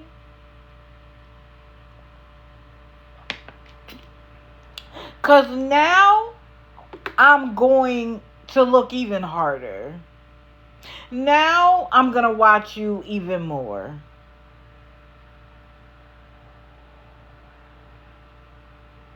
Yeah, I saw she went to the hospital yesterday. And I hope whatever it was, it seemed like it might have been her heart. I really hope that she doesn't suffer anything.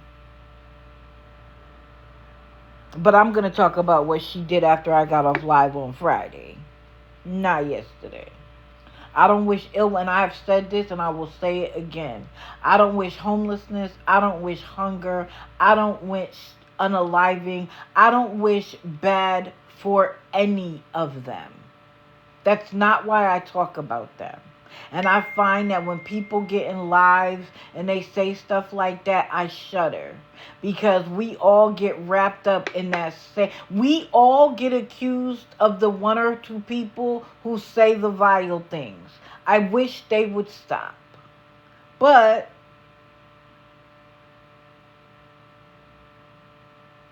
what is it? Home of the brave, land of the free. Not a single thing I can do about it but ask people to stop. I'm here to talk about the fact that what you do on your daily life is take advantage of people who are kind. That's what I have a problem with. So I'm sorry that she was in the hospital. That's not going to change a damn thing. So, oh, please don't tap yourself out, baby.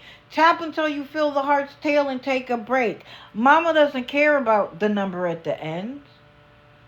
I don't care. The only time I even noticed it was when people brought to my attention that it wasn't growing the other day. I very rarely look at the number until I see it as a part of the analytics. And I'll be like, oh, wow.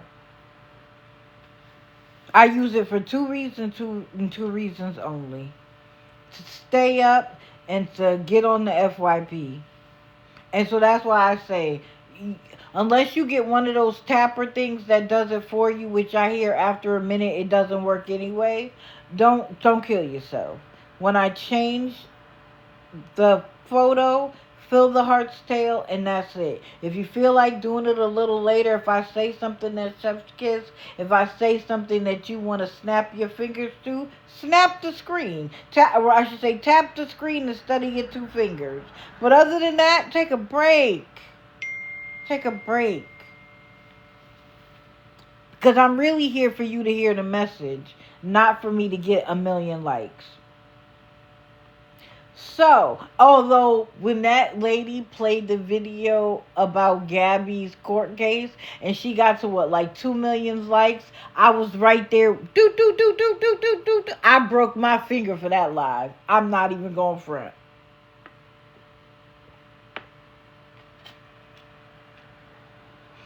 So, you know, people told me that she was talking trash about me. And mind you, I have said multiple times, like, I don't talk about Jalen. I don't talk about Lori. I don't talk about I can't do Nick Harris. There's a lot of people I do not cover that deserve covering, but there's something about them, who they are, how they talk, the way they act, I can't stand. I used to not be able to watch Beth and Devin either. They just irk something in my nerves, and I spend more time being irked than I do in paying attention. So there's no point. For some of them, they're being covered heavily by other people, and it's just not my thing. And I said that while other people called Jalen a scammer, I had never seen it. And I don't take anybody else's word for it. I know that I could trust people. When they say that they're a scammer, I could trust it. But I'm not going to say it, and I'm not going to talk about them until I see it for myself. And I said the other day, I've seen the beginning. Like, I've seen the beginning for myself. That's all I said, though.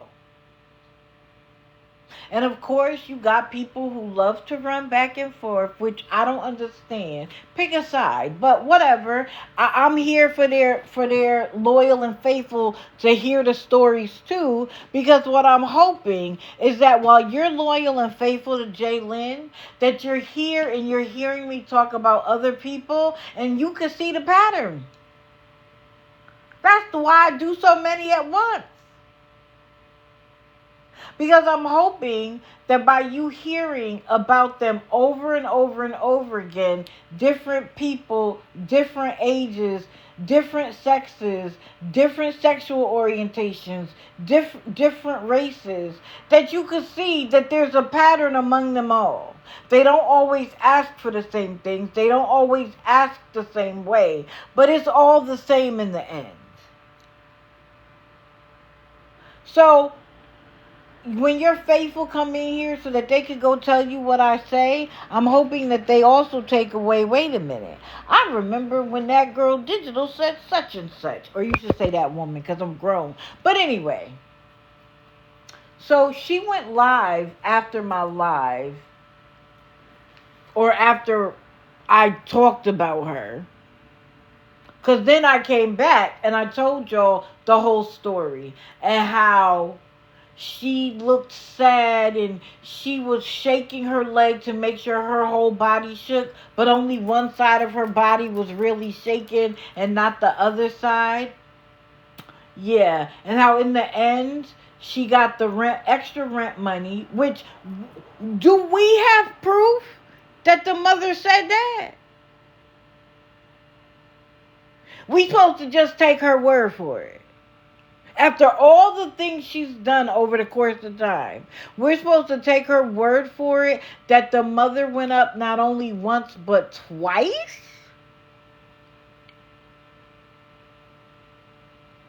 Which is her house. If that's what she want to do, I ain't mad at it. You didn't sign no paperwork, so what happens, happens. But then, wasn't it interesting that she also needed money for the part for her car, right? And she said that her friend said he would do it for free, but that she needed to pay him. With what money, Jalen?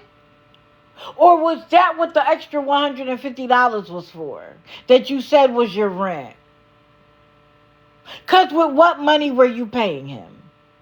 When you couldn't buy the part and you couldn't pay the extra rent?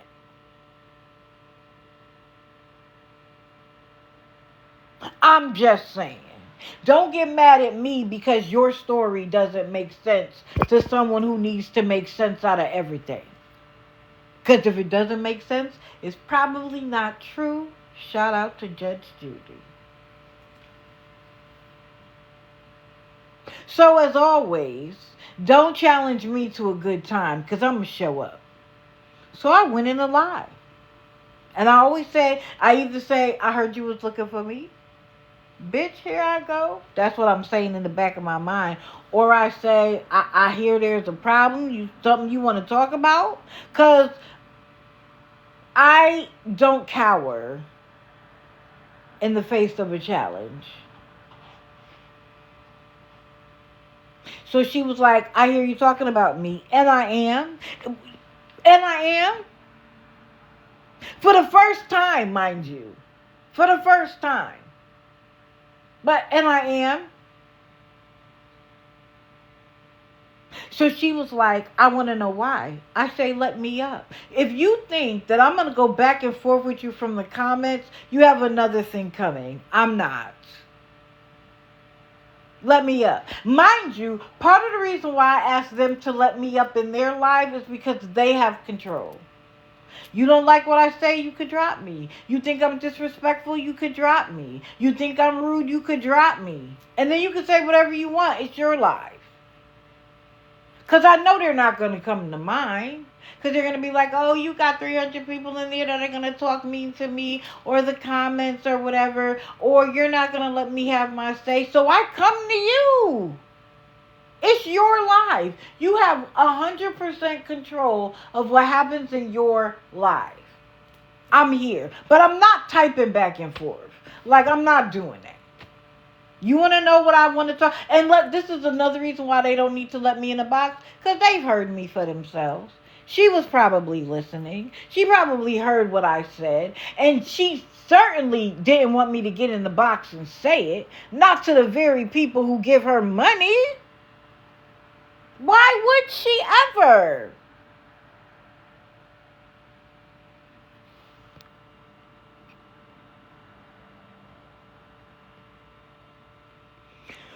Hold on. Yeah, we saw Lazy Days. But she has another account. She'll be right back.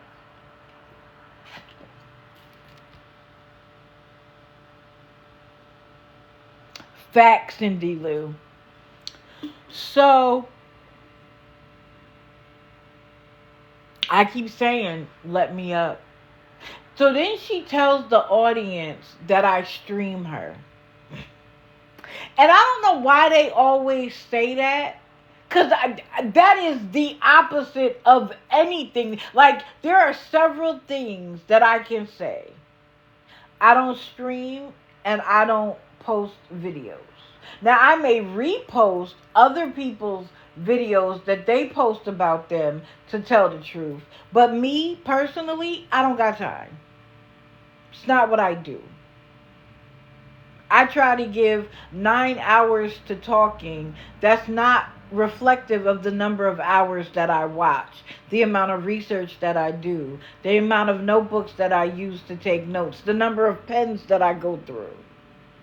The last thing I have time for is to stream somebody. Now, if I'm in a live where they are streaming somebody, but that's still not me. Like, that's not what I do. I don't open my live, have 5 people in the box while we listen to somebody else. Now, when I can't get into a live, those are my favorite lives of all. Again, I told y'all a little while ago, I like to talk to people who see it the same way I do. But that's not what I do. And in Jay Lane's case, I've never sat in a live where she was being streamed either.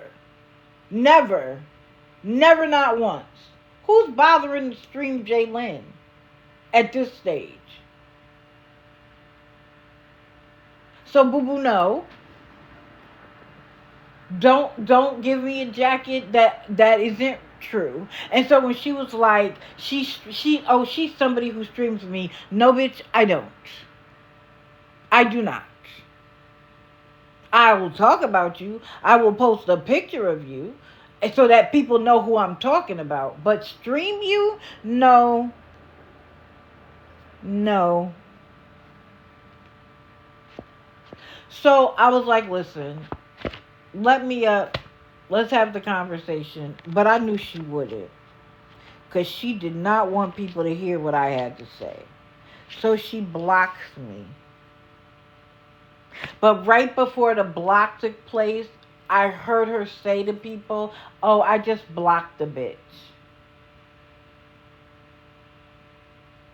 So I'm a bitch for talking about you one time. I'm a bitch, but you wouldn't let me in the box. You called me a bitch when you thought I was gone. Ain't that interesting, Jalen?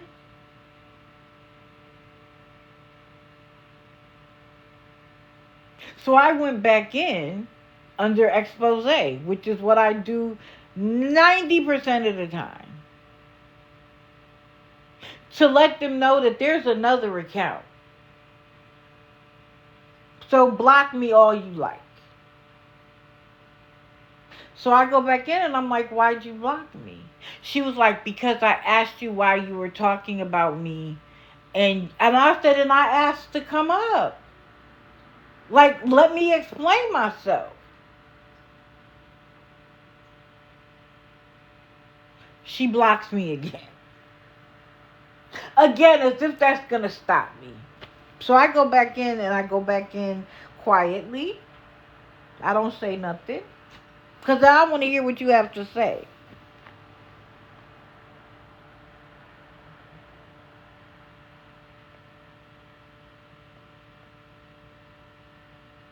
So, like I said, another person from awareness comes in and Jaylyn is like, what did I do? Because I guess she thinks that because I said something, this other person, and they were like, I don't know. Like, I don't have anything. And they were like, oh. She was like, oh. Because people are trying to say that I'm a deceitful person. I didn't use that, but it fits. It fits.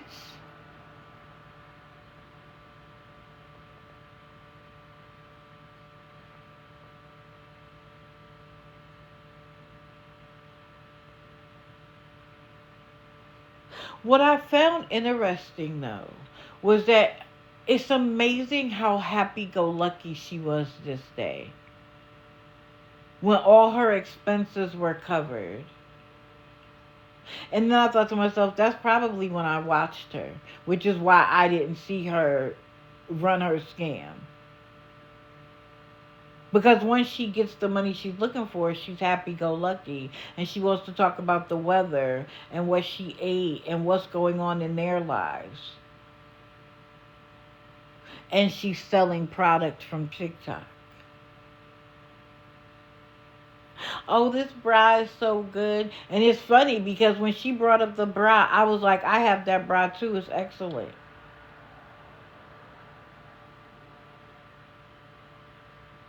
At least she wasn't begging and selling product at the same time. But I wouldn't doubt that she would do it if she needed to. But the problem is that if she did, she'd lose the ability to do that from TikTok, which is why she won't.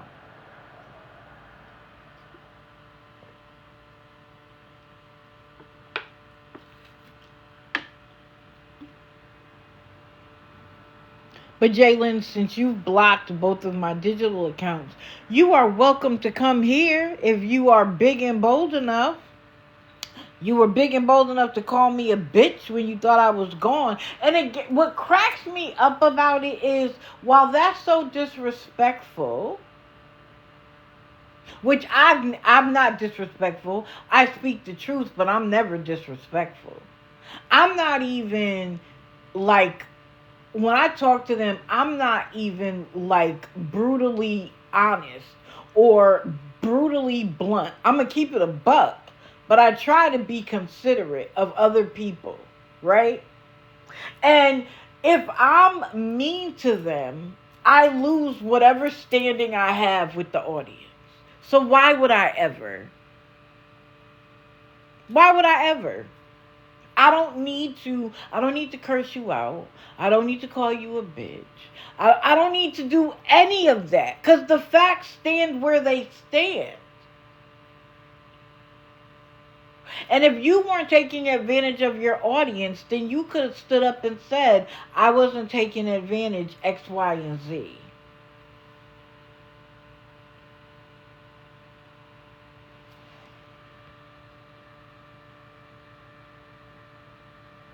Oh, late night snacker, do whatever you want. I don't care.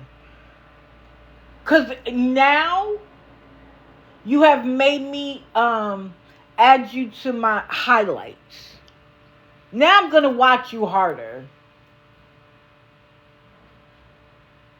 Because to worry about me and the 5 minutes, 10 minutes, 15 minutes you get in your life, that tells me more than I need to know anybody else saying. You blocking me turns me on. And I don't mean that way. I mean it turns on my need to know more. The way I said that was funny because I didn't mean it that way.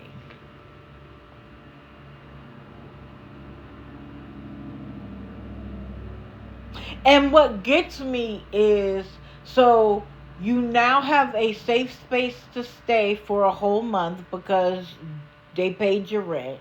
You now have a car that not a single one of them will get a ride in. And now, after getting all of that, you're selling them product too?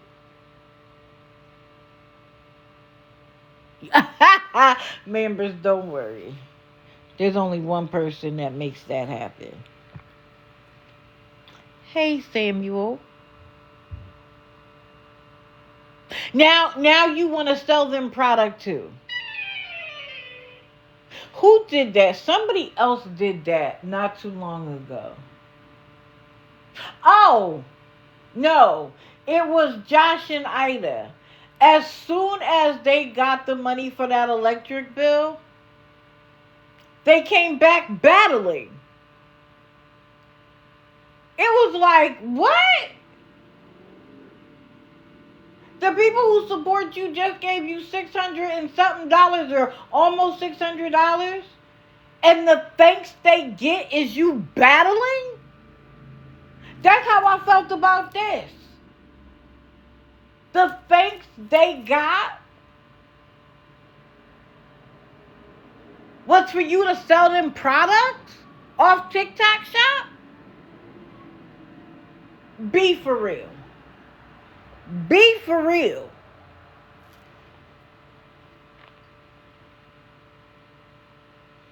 I wrote the last thing I wrote was it's ridiculous. Yo, when the commentary in my notes cracked me up. Because I don't go back and spend a lot of time reviewing them. Because like I said, the moment I see the first couple of notes, or sometimes when I see their face, I can remember. I take the notes to try to be as accurate as possible. For a lot of this, especially when it's only been 2 days, I remember most of it.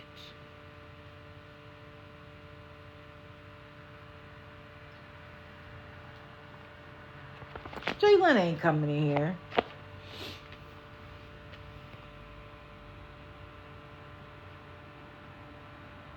Amanda, what happened? Oh, me neither, Mother of the Year.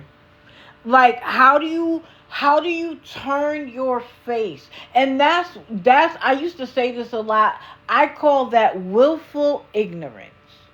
You have to literally turn your head and act like you didn't see and hear what you saw and heard. And then whatever excuse she gives you is the excuse you go by. Well, she went back every 2 days. Would you do that to your animals?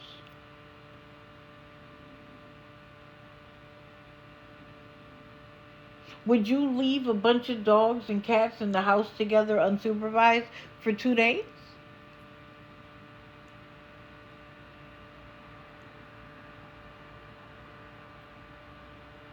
I don't leave White Sox and Kira here that long.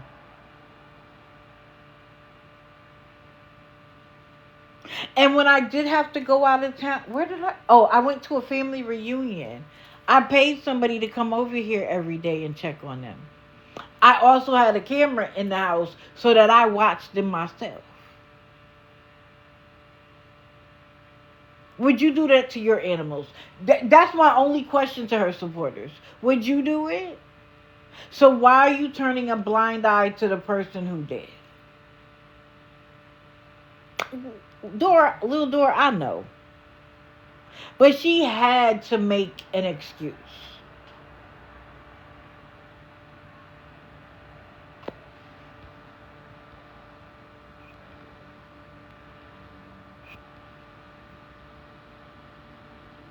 I agree. I agree with you, Manders, 100%. Listen, me neither. It's so, Erica, it's so funny. Because when I go in the bathroom, I don't even turn the light on half the time because they're right there, especially Kira. And what's funny is that Mr. closes the door every time, no matter what. And as soon as he opens, they're sitting right there. Like, how dare you close the door on us? How dare you do that? Every time. It's hilarious. And then when he walks out, they scatter. Like, what you scattering for?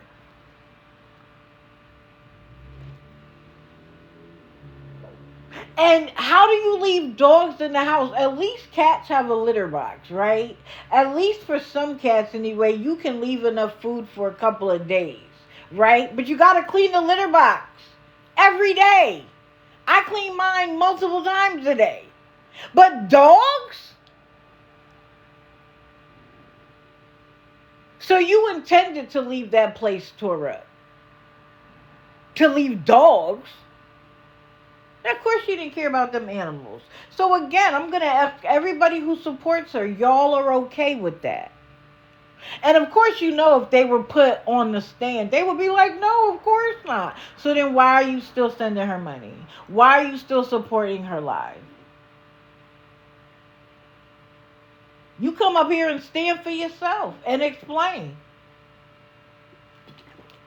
Why haven't you gone off on Jalen? Because she's so fragile.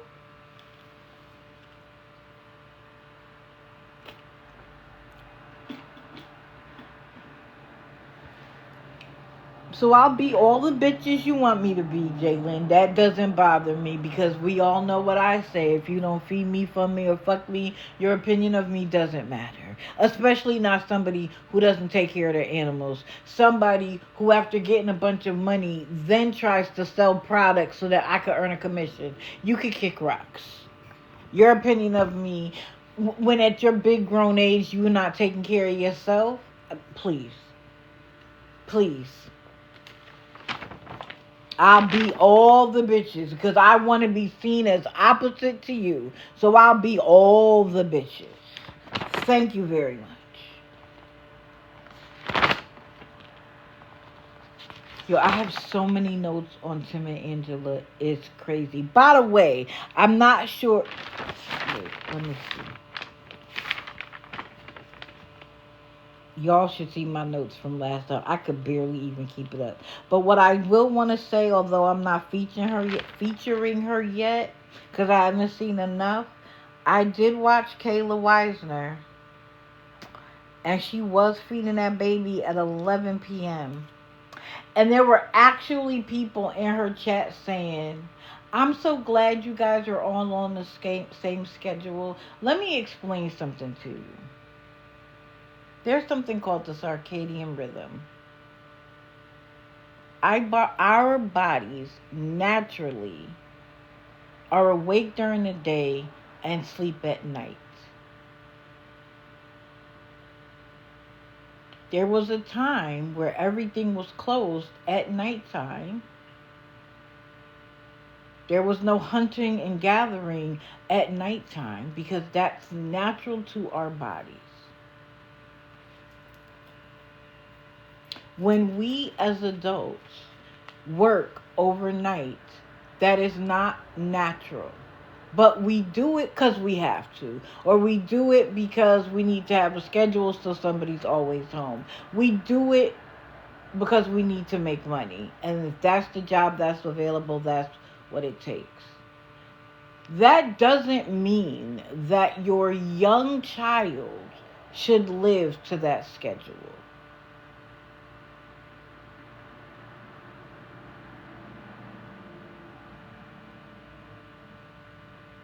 Now, he's not walking and he's not talking, which may be a natural delay, right?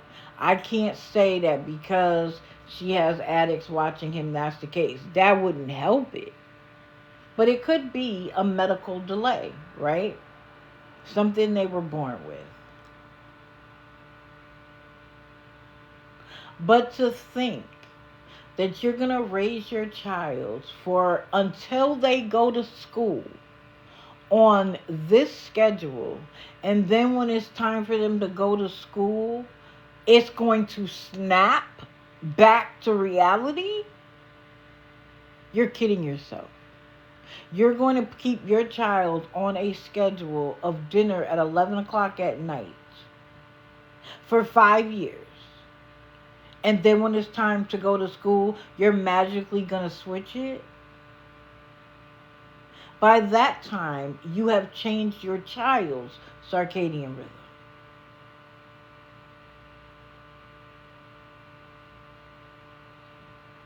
So, Kayla, I'm watching.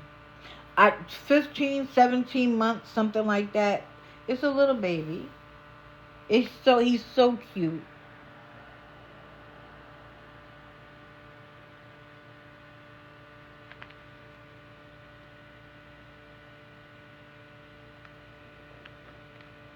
But I'm watching. Especially now that I know the history in the background, she'll get a little highlight. Oh, and this is one other thing I want to say.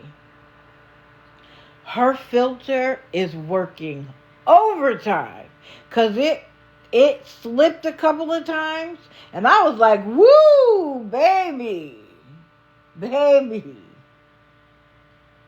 And even yesterday, when she must have not been working, so she was outside with her man and her kid. I don't know if they're married or not, but the the sore on her neck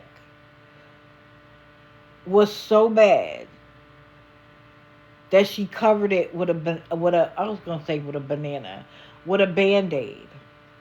That's what her face looks like. That filter covers that face, but not that neck. That's what her face looks like.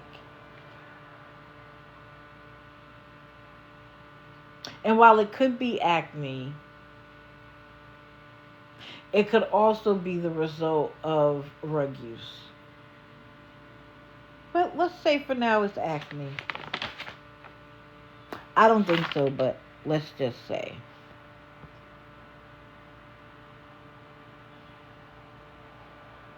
Oh, I was talking about Kayla Weisner for a moment, just to say that I pay attention. I was listening. Oh boy. I changed her photo too because look at those eyeballs.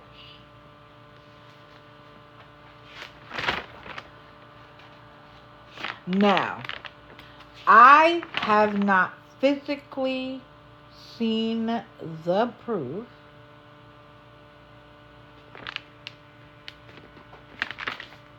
Oh, that's why. I have not physically seen the proof of Miss D doxing herself and showing what her payments to Lisa have been. But I saw in the chat that apparently she had sent her $68 Saturday, that she was sending her $100 a day for 10 days, I guess. But I haven't seen it.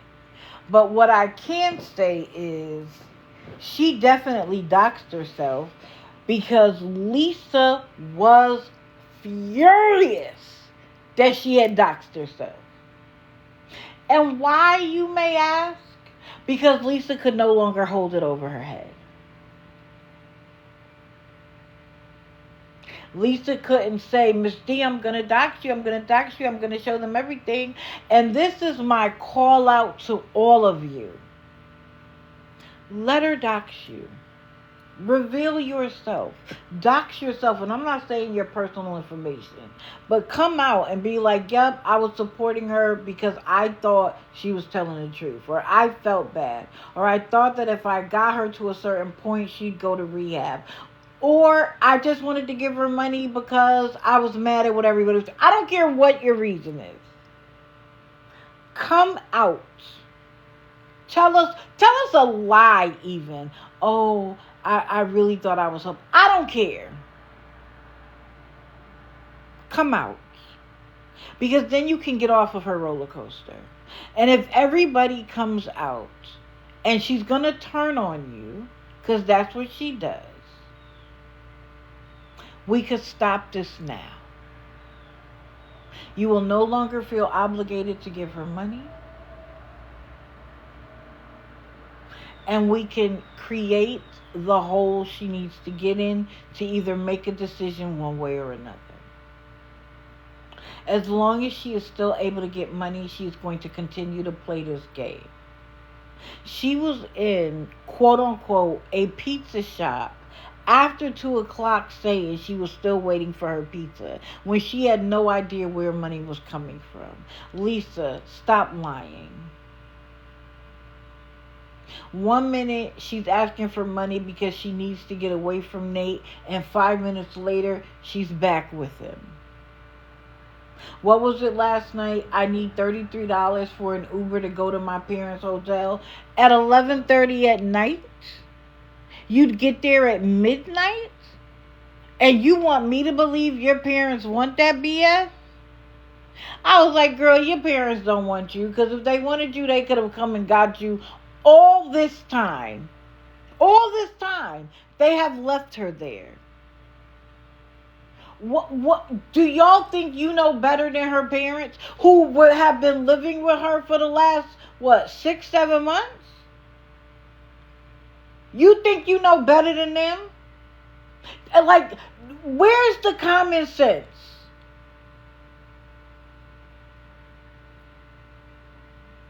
They let her live there for months. While they might have been upset that they had to move and do their entire apple cart and start over, I guarantee you the first night they laid in bed and didn't have to deal with Lisa, they probably slept well for a week.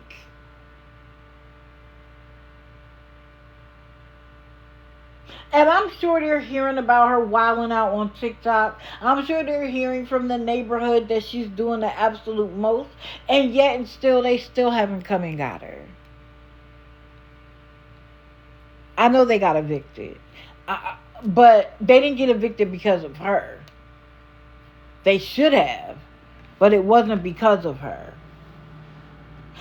Right. She don't live in the same area, the same city, the same state. But they're afraid that people like me and others will drag them. And rightfully so. Because y'all can't tell me y'all don't see the same thing I see. But what I am offering an olive branch. I will not dog you out if you reveal yourself. I will not talk bad about you if you walk away from her. I promise. Now, if she doxes you, I don't care. Whatever people do to you is what they do. But if you walk away yourself and tell the truth about what's been happening behind the scenes, so that when she comes on here and says she hasn't eaten in 4 days, she hasn't eaten in 5 days, that we know she's lying. Because if Miss D was sending her that amount of money and she still had time to come on and cry for more and get more from other people, hopefully we can prevent her from getting anybody new. But by hiding in the shadows because you're afraid of some outcome that you don't know what it's going to be. Like, I haven't heard anybody drag Mrs. D. Have y'all? I haven't. Let her be an example. Kim is still getting love from people that I don't understand. When she was her main benefactor. Members, I agree with you. The less views, the less support. I'm just afraid about the person who comes in and sees the craziness and thinks, I could give her $20 if she hasn't eaten in 4 days. Because that could be the $20. And I know. Oh, okay, yeah. But I know a lot of people have very strong opinions about covering her, talking about her, watching her. And I went on like at least a hiatus for a second. When everybody else was. And for me, it got worse. And so I refused to not talk about her.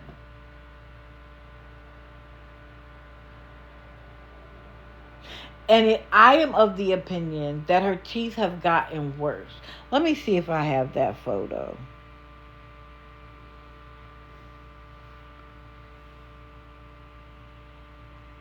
Oh, dang, I do, but whatever. You can't tell me her teeth don't look worse. Especially on the side and the back.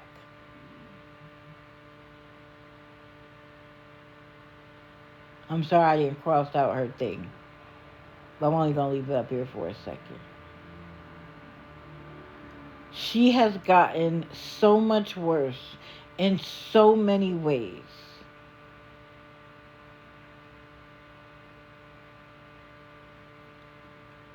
I was shocked.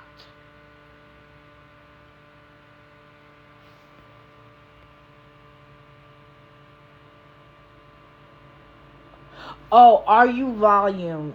The addiction apparently happened when the original owner sold the series of houses he owned in that neighborhood to somebody, and they wanted everybody out so that they could remodel, so that they could re-rent them and get more money. Although apparently they were also behind in some rent If I'm not wrong, if I'm wrong, somebody correct me.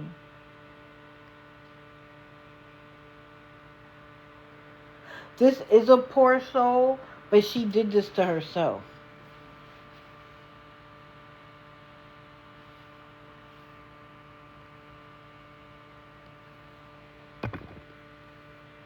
She has had so many occasions that I thought were rock bottom that were not. And I'm new, like I'm newer to her than most,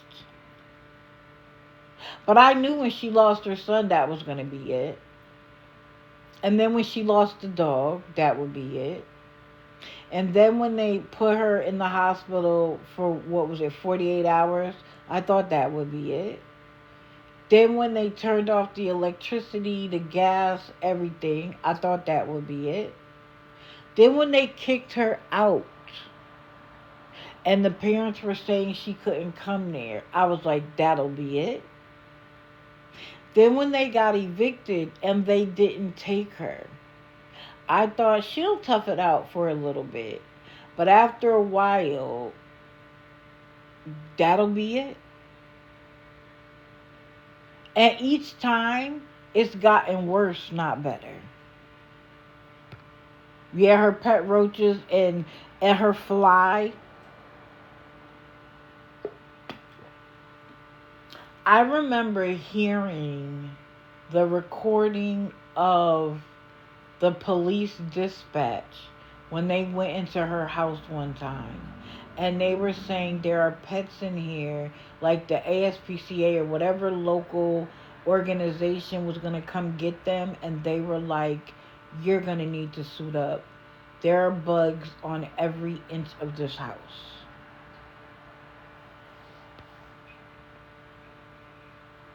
Right, are you volume? That's why I said that when they laid in that bed in that hotel room, if that's where they went first, they slept well for a week. Like, we are done with her for right now. And so if her parents, her mother, and the father who she claims to love dearly, her stepfather, her sisters, her brother, are okay with leaving her where she is, why do you think that you are smarter than them?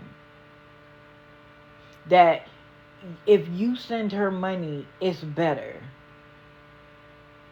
You don't love her more than they do. You don't know her like they do.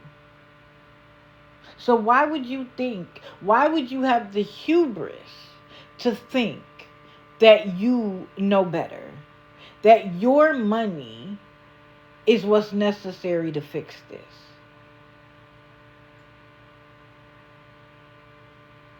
Even her adult children have nothing to do with her. You could say that the son might at some point, he's a minor, want to reach back out, but I doubt it. Because guess what? He now has a fuller family. He now has siblings and both sides of grandparents that he could see. Because she ain't around.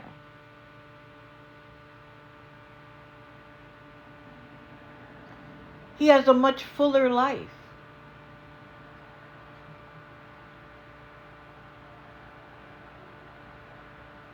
And so again, if y'all know any of them, Olive Branch.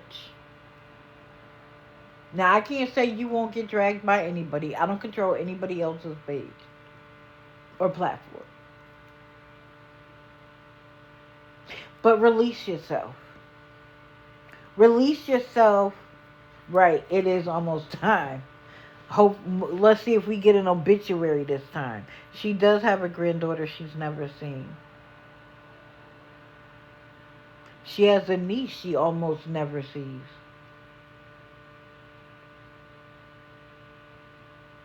It's up to her. But I'm afraid I'm almost wishing jail. But the problem is you can get rugs in jail too. But I'm wishing any sort of confinement other than her being on the street. Because if she continues on the street and people on TikTok continue to find excuses to give her money, we there's only one outcome. Jail straightened you out. I'm glad.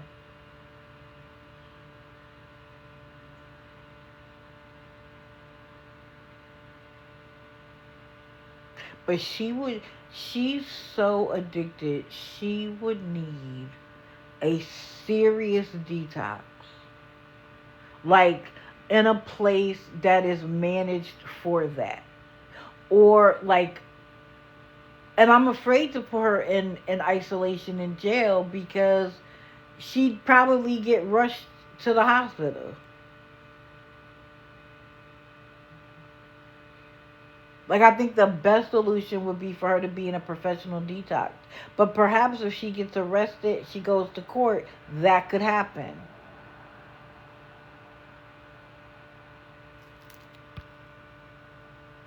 Yeah, Sherry, I agree. I'm like, I don't care. I don't think she cares what's available. She would take anything. If she has $5 and something she could buy for $5, she'd buy it. I don't think she cares. Yeah, Melissa, that's my concern.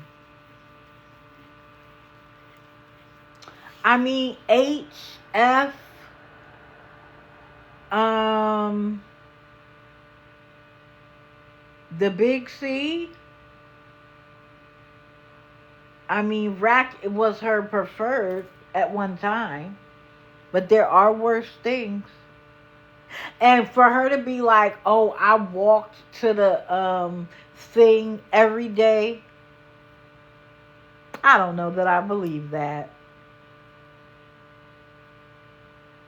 Haven't seen a bottle in a minute.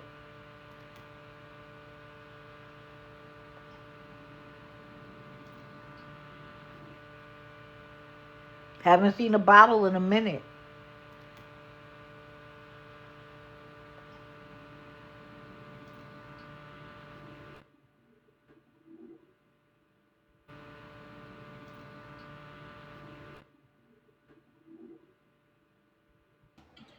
Yo, Good morning.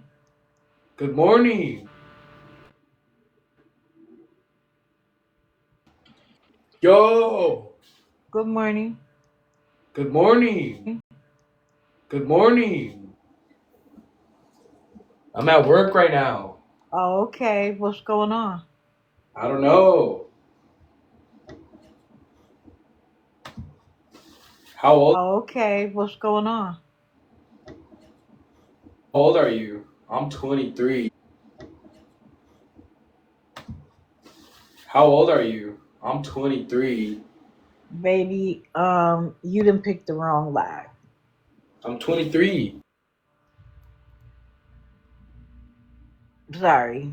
Not for now. We talking about serious things.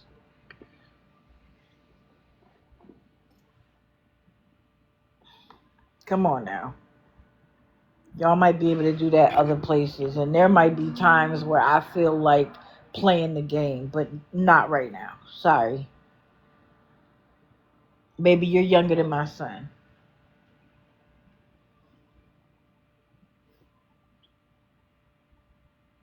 I don't know. I don't care. They don't need to go. I just now need to make a mental note. He was like, yo.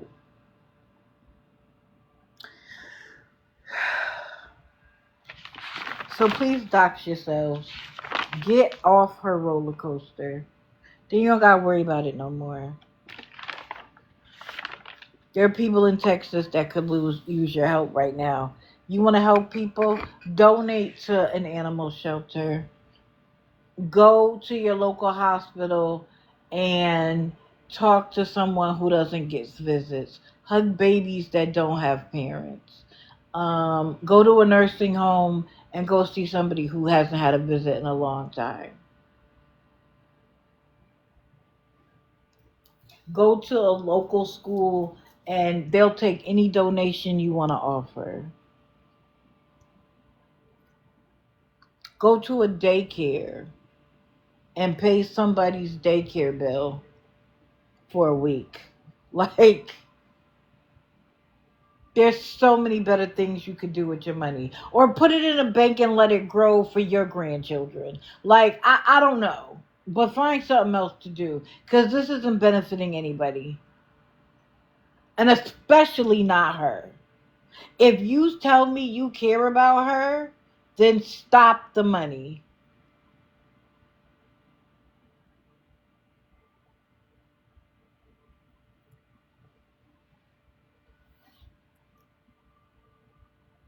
Right. And I think a lot of these people are older. So, and if you don't have grandkids, I do. Put it away from my grandchild. Like, I don't know what to tell you, but get it together. Please.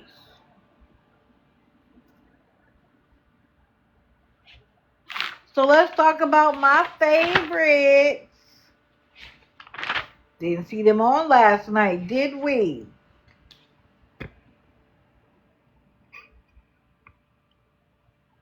Tim, did I give you enough time to get out of bed?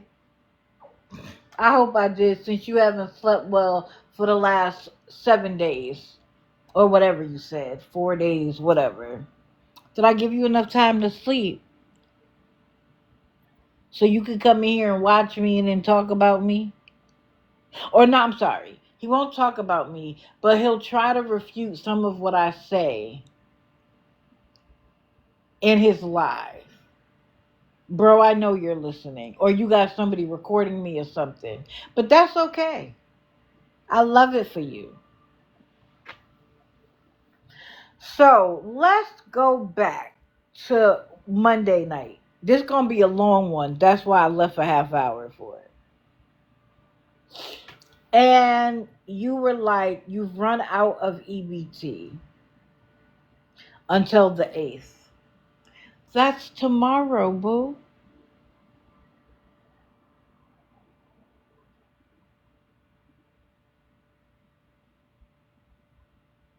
So he's doing 5 for 25. Where I live, they not doing that on meat. But people have told me, and I've been corrected, that they do that other places. Just not where I live. There ain't no 5 for 25 for meat around these parts.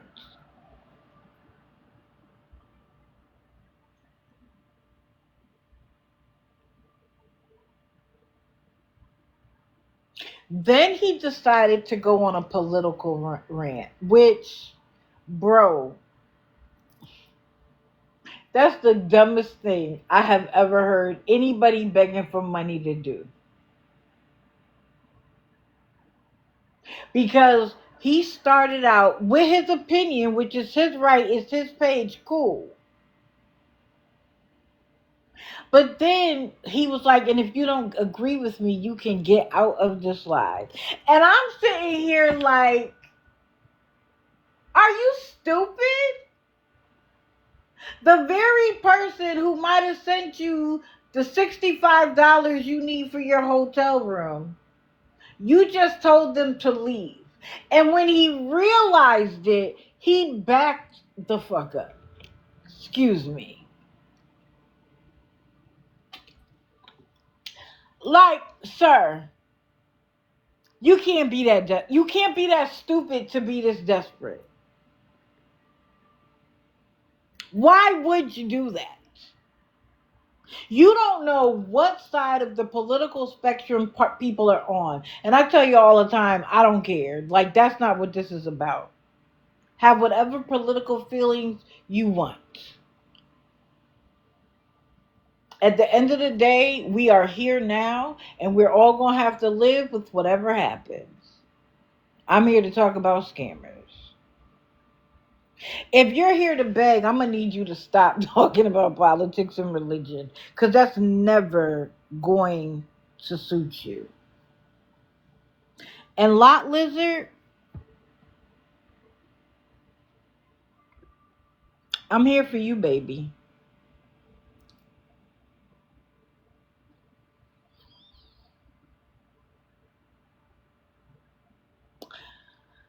So now the politics were over. We're back to talking about hotel and food. When I tell you he backed up so quick, he was like, well, I'm not saying this and I'm not saying that. Excuse me, a few minutes ago you told people if they didn't agree with you, they could get out. And when you realize there were a number of people in there that didn't agree with you, you backtracked. Tim, pick a lane. Now I have one other complaint, and I said this the other day. How dare your thankful, grateful wife sit in the background, lay in the background, take a nap in the background, and never come over and actually thank a single soul? You get up there every day and complain and whine and talk about her health, and people are so concerned, and you ask her in the background, how you feeling today? Oh, well, she's better today than she wasn't yesterday. And she don't have the whatever to get on her 2 feet and walk over and show her face and tell people thank you? How dare she be so rude?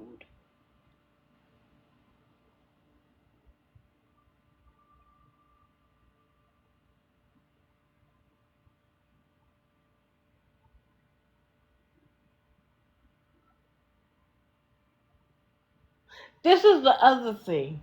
Why would awareness be in your life asking about hotel rooms? And you claim you don't want to take the bait, but you take it every single time. I will often listen from the outside, but a couple of things that have been said that he has responded to in the comments made me go in. Yes, Tim, I'm in there sometimes. Not always, but sometimes I'm in there. And the last time I was in there, it wasn't anybody from awareness. It was your mods asking, do you have money for the room? Did you eat? It wasn't random people. Random people don't even know until you say you need it. It was your mods.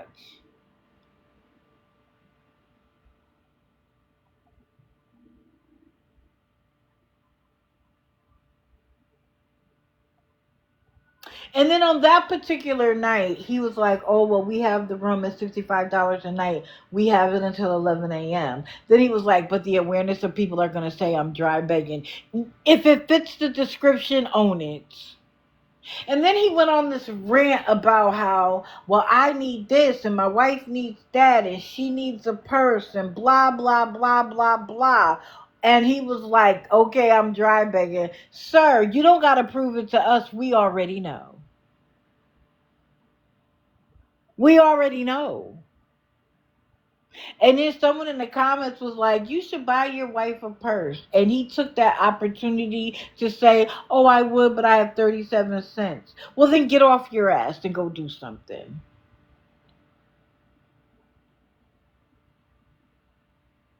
Go wrap yourself around a pole and make some money.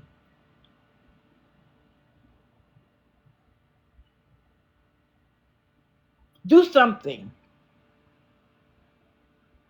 But it's our problem that you only have 37 cents. And he claims, of course, that he's got things set up, but he's not going to tell us anything about it. And I thought to myself, well, that's good. That would be what I recommended. Don't say jack. But then I was like, it's so insidious that he wouldn't tell people he was working so he could keep begging.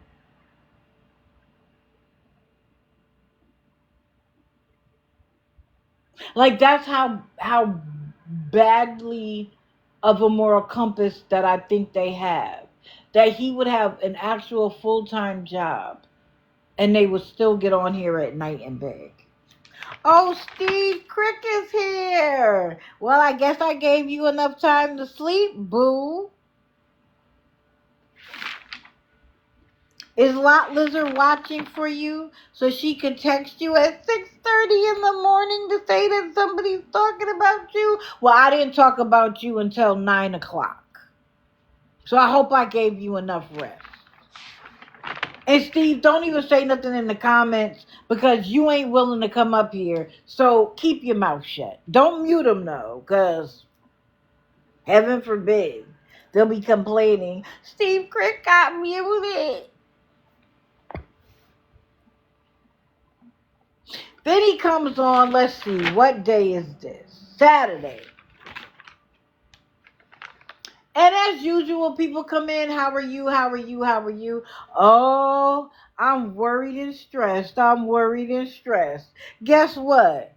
We don't even need to know what you're worried and stressed about because it's always the same thing. How y'all gonna eat and where y'all gonna lay your head? Mind you, I remember where y'all spent days in the car. But it's so hot for you guys and the dog. Then do something. Hey, all for one, good morning.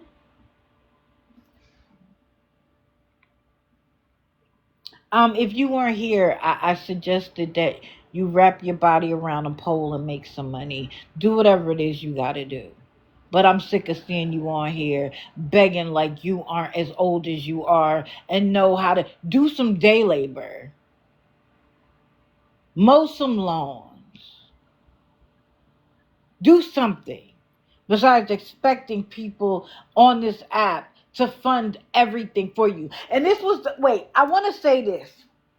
I forgot this. I got to go back to his politics conversation. Because one of the things he said was that they broke the law, talking about undocumented immigrants. They broke the law by coming here on, like, not through the right process. Fair enough. Tim, is your car registered and insured? Because if it's not, then that's breaking the law.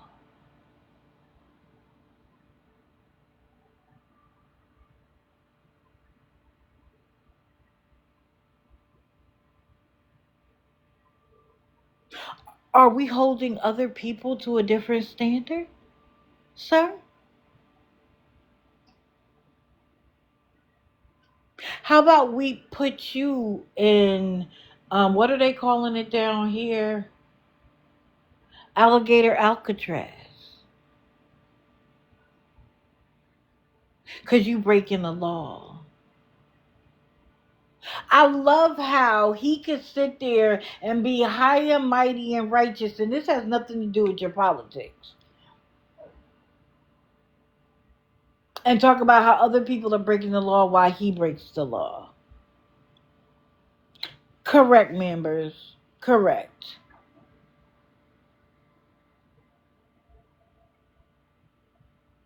Good morning, Trolla. How dare you?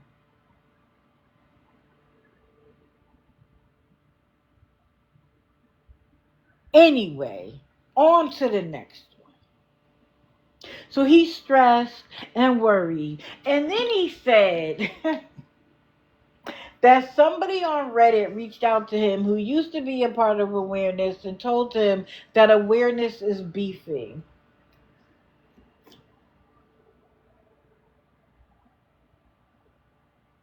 Okay. Let's admit that we beef. That we have problems with each other. That we don't like the way each other does it. What does that mean, Tim? How does that affect your standing in the world in any way? How does that make you better? People in this world tussle every day because they have a differing opinion. They don't like each other. I just don't like the way your name looks on TikTok, so we're going to tussle. How does that make you and what you do any better? I don't give two kitties who told you what. But what I love is how he always pretends like it's somebody who texted him or told him or called him or met him on Reddit. It's always somebody else with you, Tim. It's never you. Steve Crick ain't you. Somebody met you on Reddit. Tim, we know you watch us. So all you gotta do is watch a couple of different lives and you can hear about beef. Why you have to make up a Reddit story? And if anybody who used to be a part of awareness, who's no longer a part of it because they got delusioned because some things that happen sometimes they don't agree with, and if anybody who used to be a part of awareness, who's no longer illusioned because some things that happen with, okay, and it was funny because he kept trying to bring it up. Like, and the guy on Reddit, and then someone would be like, do you have what you need? Oh no, we still need money for the room. He couldn't even keep focused. Right. What does it have to do with you? How does it make you look any better? Let me just tell you something. We may not agree on a lot of shit, but we agree about you. We are in line. We are stacked together when it comes to you. We may not spit on each other if we were on fire, but we will stand shoulder to shoulder about you and your nonsense. So don't worry about what beef we got going on. It doesn't affect you in any way. I promise. We will all still drag you. I promise. I know it's the mods. We gonna get to that.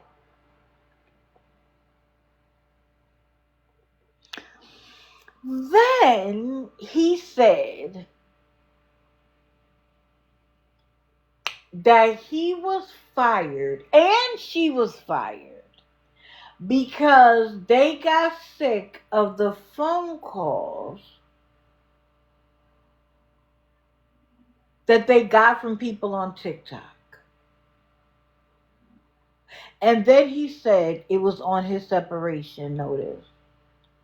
I need to see that separation notice. I need to see that McDonald's put in their separation notice with you that they were tired of getting phone calls from people on TikTok and that's why you were let go. I need to see that notice. Correct. No mention of the Facebook drama. It was people on TikTok calling. And then he said, my wife got fired for the phone calls about me, and that's being looked into. By who? By who? Because if you forgot, you're in an at-will state. McDonald's didn't have to give you a reason at all.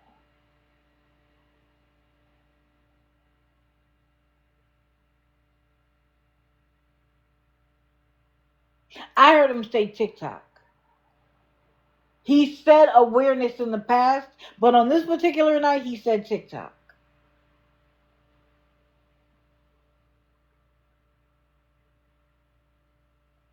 And so if they don't have to give you a reason at all, why would they give you that reason? When the accusation was that you were begging for money in the parking lot. That is what you told everybody originally. And then he tried to bring it up again, but that's not what you said. What you said was that it was on your separation notice that they were tired of phone calls coming from TikTok. And it said it on hers as well. I need you to provide proof of that, sir. Yeah. Her crying in the background, but we never get to see her tears.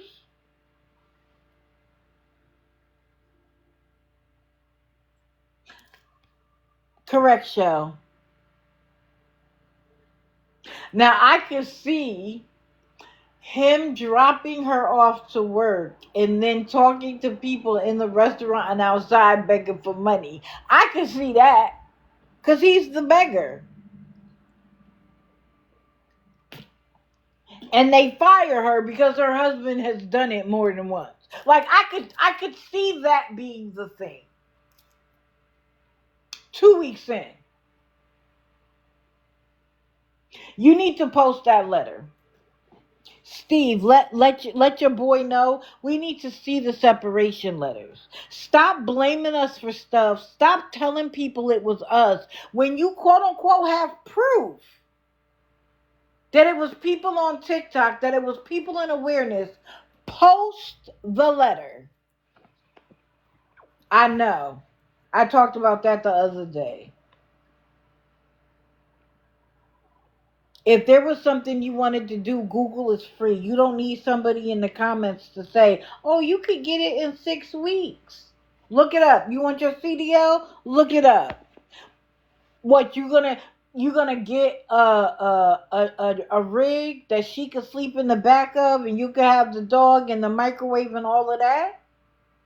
You could do that when you own the rig. I don't know if you can do that when you're using somebody else's because their insurance is on the line. But whatever.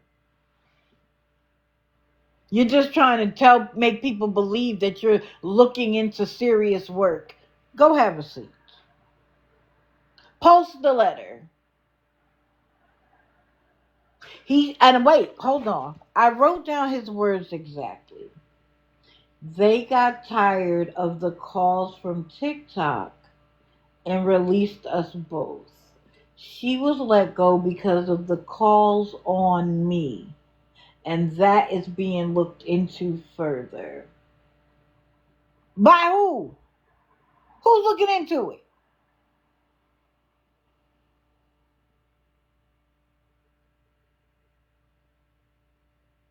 And I wrote down, he can rewrite history so well. First, he was like, yeah, we asked for help a while ago before we started working. You worked for 2 weeks. You were asking for money less than a month ago. But it was a while ago now. Oh, we asked for help a while ago. You worked for 2 weeks.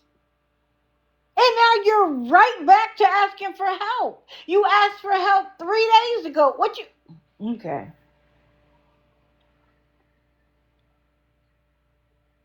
Then he's like, we borrowed money from an older lady, like not like an invalid, not like an older lady.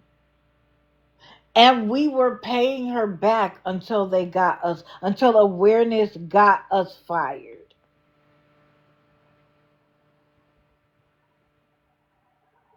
Had we not put the pressure on you, you wouldn't have paid her back because you wouldn't have blocked her otherwise.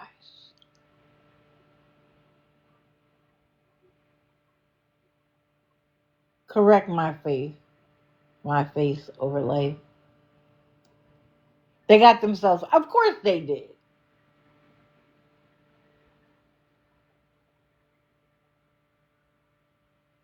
And then he talked about, and this incensed me. If y'all can't tell, this live incensed me.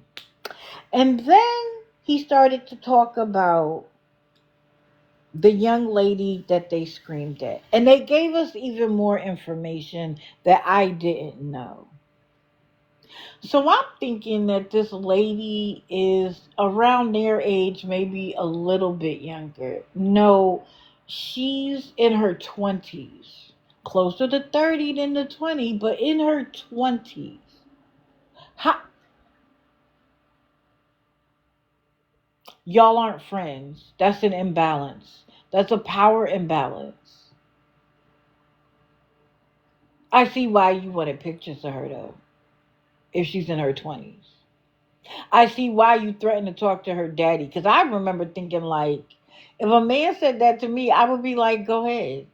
Because I don't care if he is mad at me. What he going to do? Be mad at me? But now I know why he did that. Because she's in her 20s.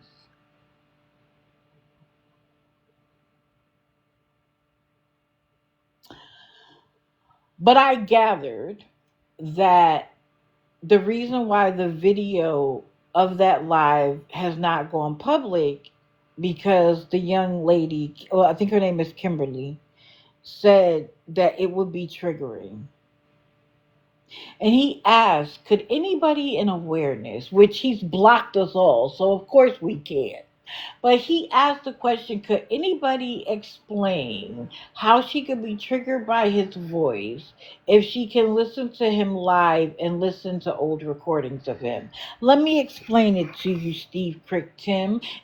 Let me open your ears and listen. Your regular everyday voice is not the voice you used when you were banging and yelling and screaming at her from the other side of the door, her only way to get out.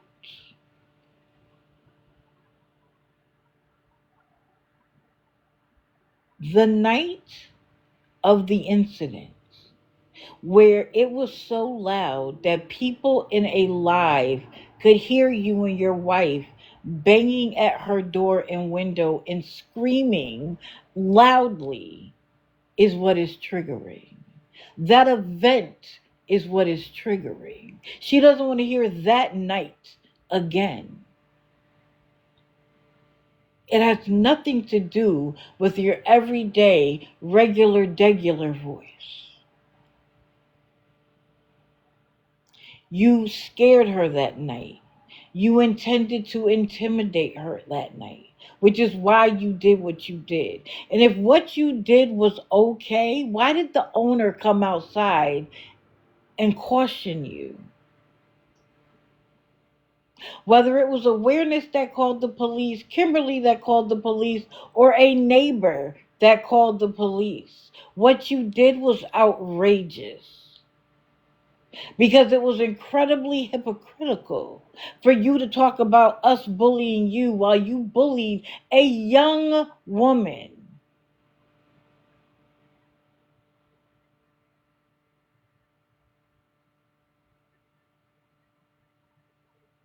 So it did you listen?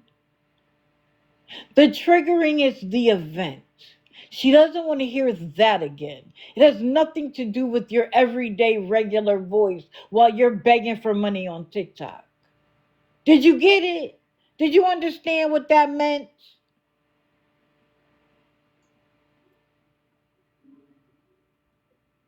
Or are you going to go back and cry to your audience talking about, can awareness explain what's triggering about my voice? If she could listen to it on a live? That's why.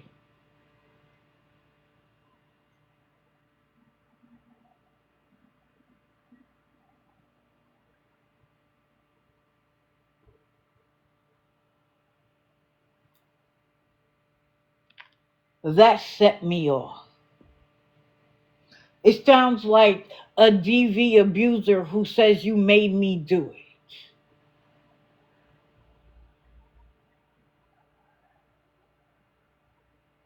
Or someone who abuses children sexually and says, well, she was coming on to me.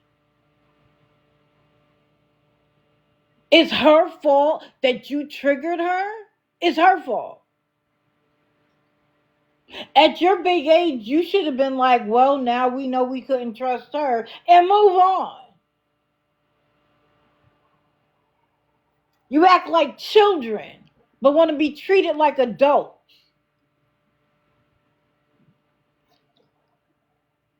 And I promise you, on your best day, Tim, camera on or not, you could never go back and forth with me. Not in my audience or yours. So don't worry about it. You could take that. You could please unpin that. Good luck. I'm not a hater. I'm a truth teller. And you don't like it. Because I don't have to go real life. I don't have to follow you. I don't even live anywhere near you. I don't have to follow you. I don't have to take pictures of you. I just listen to the words that come out of your mouth and the actions that you do.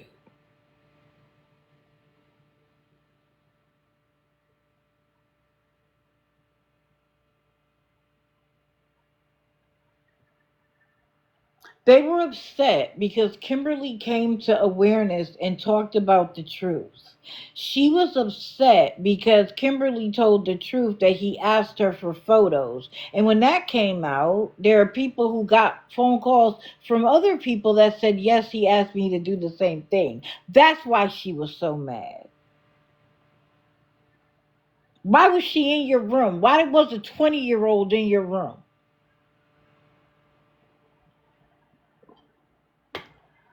Why are you hanging out with a child? In my opinion, but that's because of my age. That's a child to me.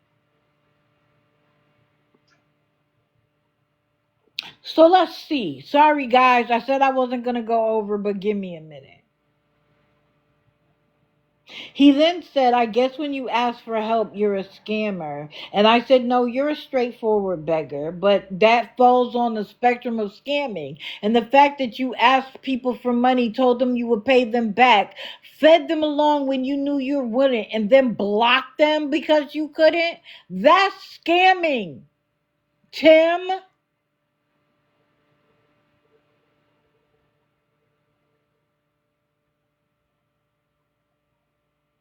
And why is it our business that you ask people for help? Because you aren't doing what you need to do to get your life in order. Enough is enough. You've gotten all the help you deserve. And then, of course, he can't do Instacart because the car isn't in good shape. That's the new excuse, Tim. It used to be that there wasn't enough business in their area to make any money, and that the money they made ended up having to go back to gas. So why bother to do that? Now it's the car isn't in good shape. But how about it's because the car isn't registered and insured, so you couldn't do it anyway?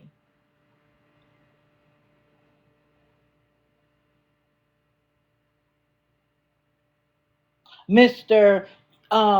Other people are criminals. What if they sent you back to your homeland? Because America ain't it. Because you break the law. Let's make that the rule for everybody.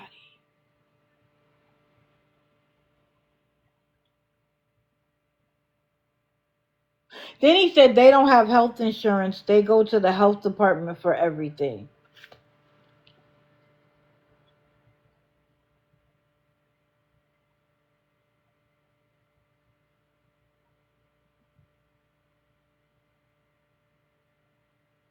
I'm going to just leave that right there. And you know it's getting bad, and this is why we got to be proud of ourselves and we are being effective. You know it's bad when the mod is the one sending the money. No, you don't charge them, but they feel obligated to get it started. When nobody else is sending you money, your mod has to do it to get it started. Sir, it's starting to fail. And all she gave you was enough to get some food. Were you going to go to the grocery store and get food that night? No, you guys were going to go buy something from a restaurant.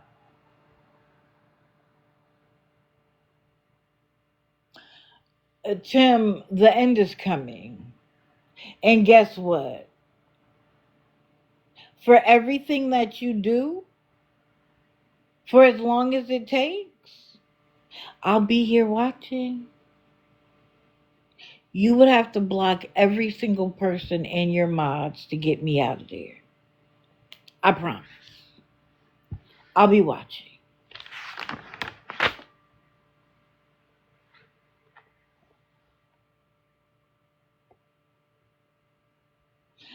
And so someone kind came in and I believe paid for their room for a week.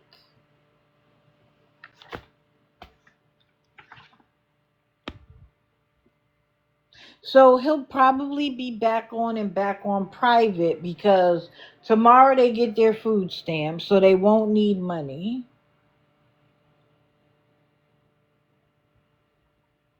for food.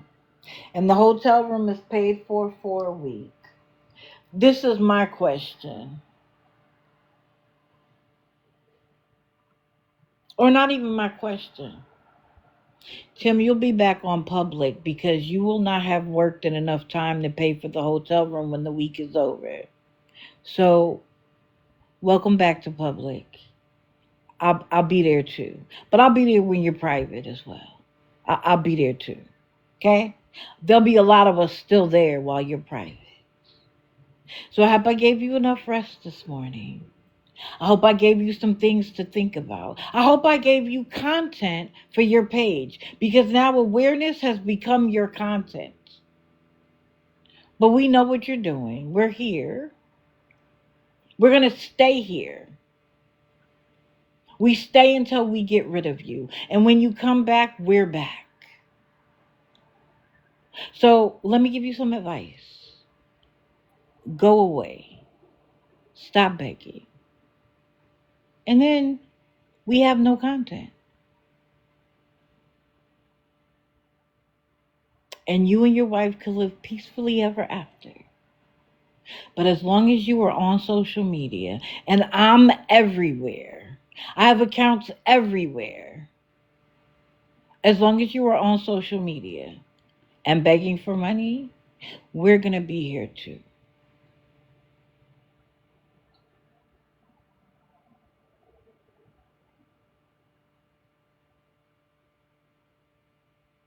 Yes, that's his wife. So that's it for me. Sorry I went over 8 minutes. Hey, Guardians of Valor. Great! Now you got Guardians of Valor, sir. I'm dead. I'm dead. We appreciate you, sir. You know what I say? I appreciate everyone who spends 5 minutes or the whole 3 hours.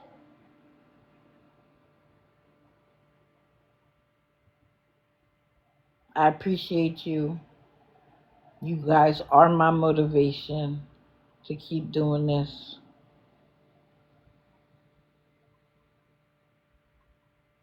I love y'all. Keep doing what you're doing because it helps me. And I hope that I help you.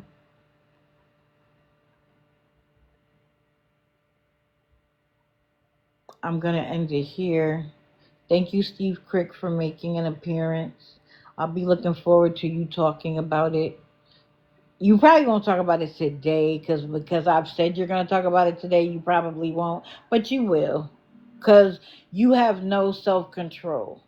Zero self-control.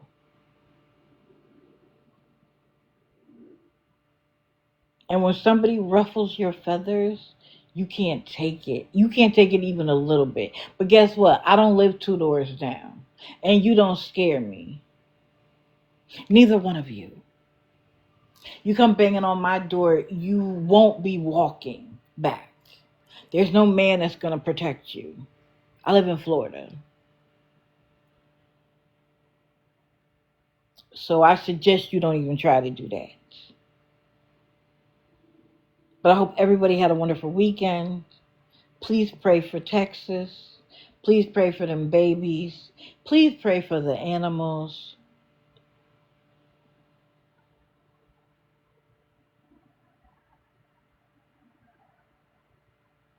Please hug your loved ones because tomorrow isn't promised. Please do self-care every day. I don't care if it's 15, 5, or 1 minute.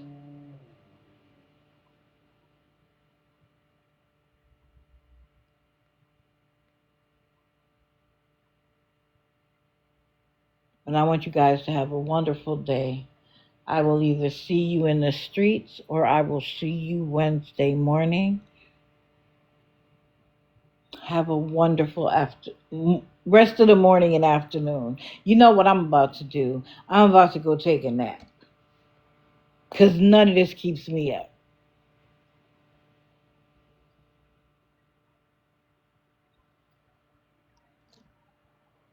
You guys have a great day. Thank you for coming. I appreciate it. I appreciate you spending time with me. Oh, the kids is ready. The kids is already ready to go to sleep. Remember Friday when I went late at 10? I didn't see Kira the entire time. And I was like, I realized because usually at 10 o'clock, I'm going to sleep. So that's our nap time. And as soon as I was done, White Sox got to the end of the bed and passed out. They know the routine. They know what's going to happen. No worries. No worries. If you came from the FYP, I hope you enjoyed. I go live Monday, Wednesday, and Friday at 6:30 a.m. Eastern. If you can't make it at 6:30, come whenever you get up. Don't matter. I'm going to talk about somebody.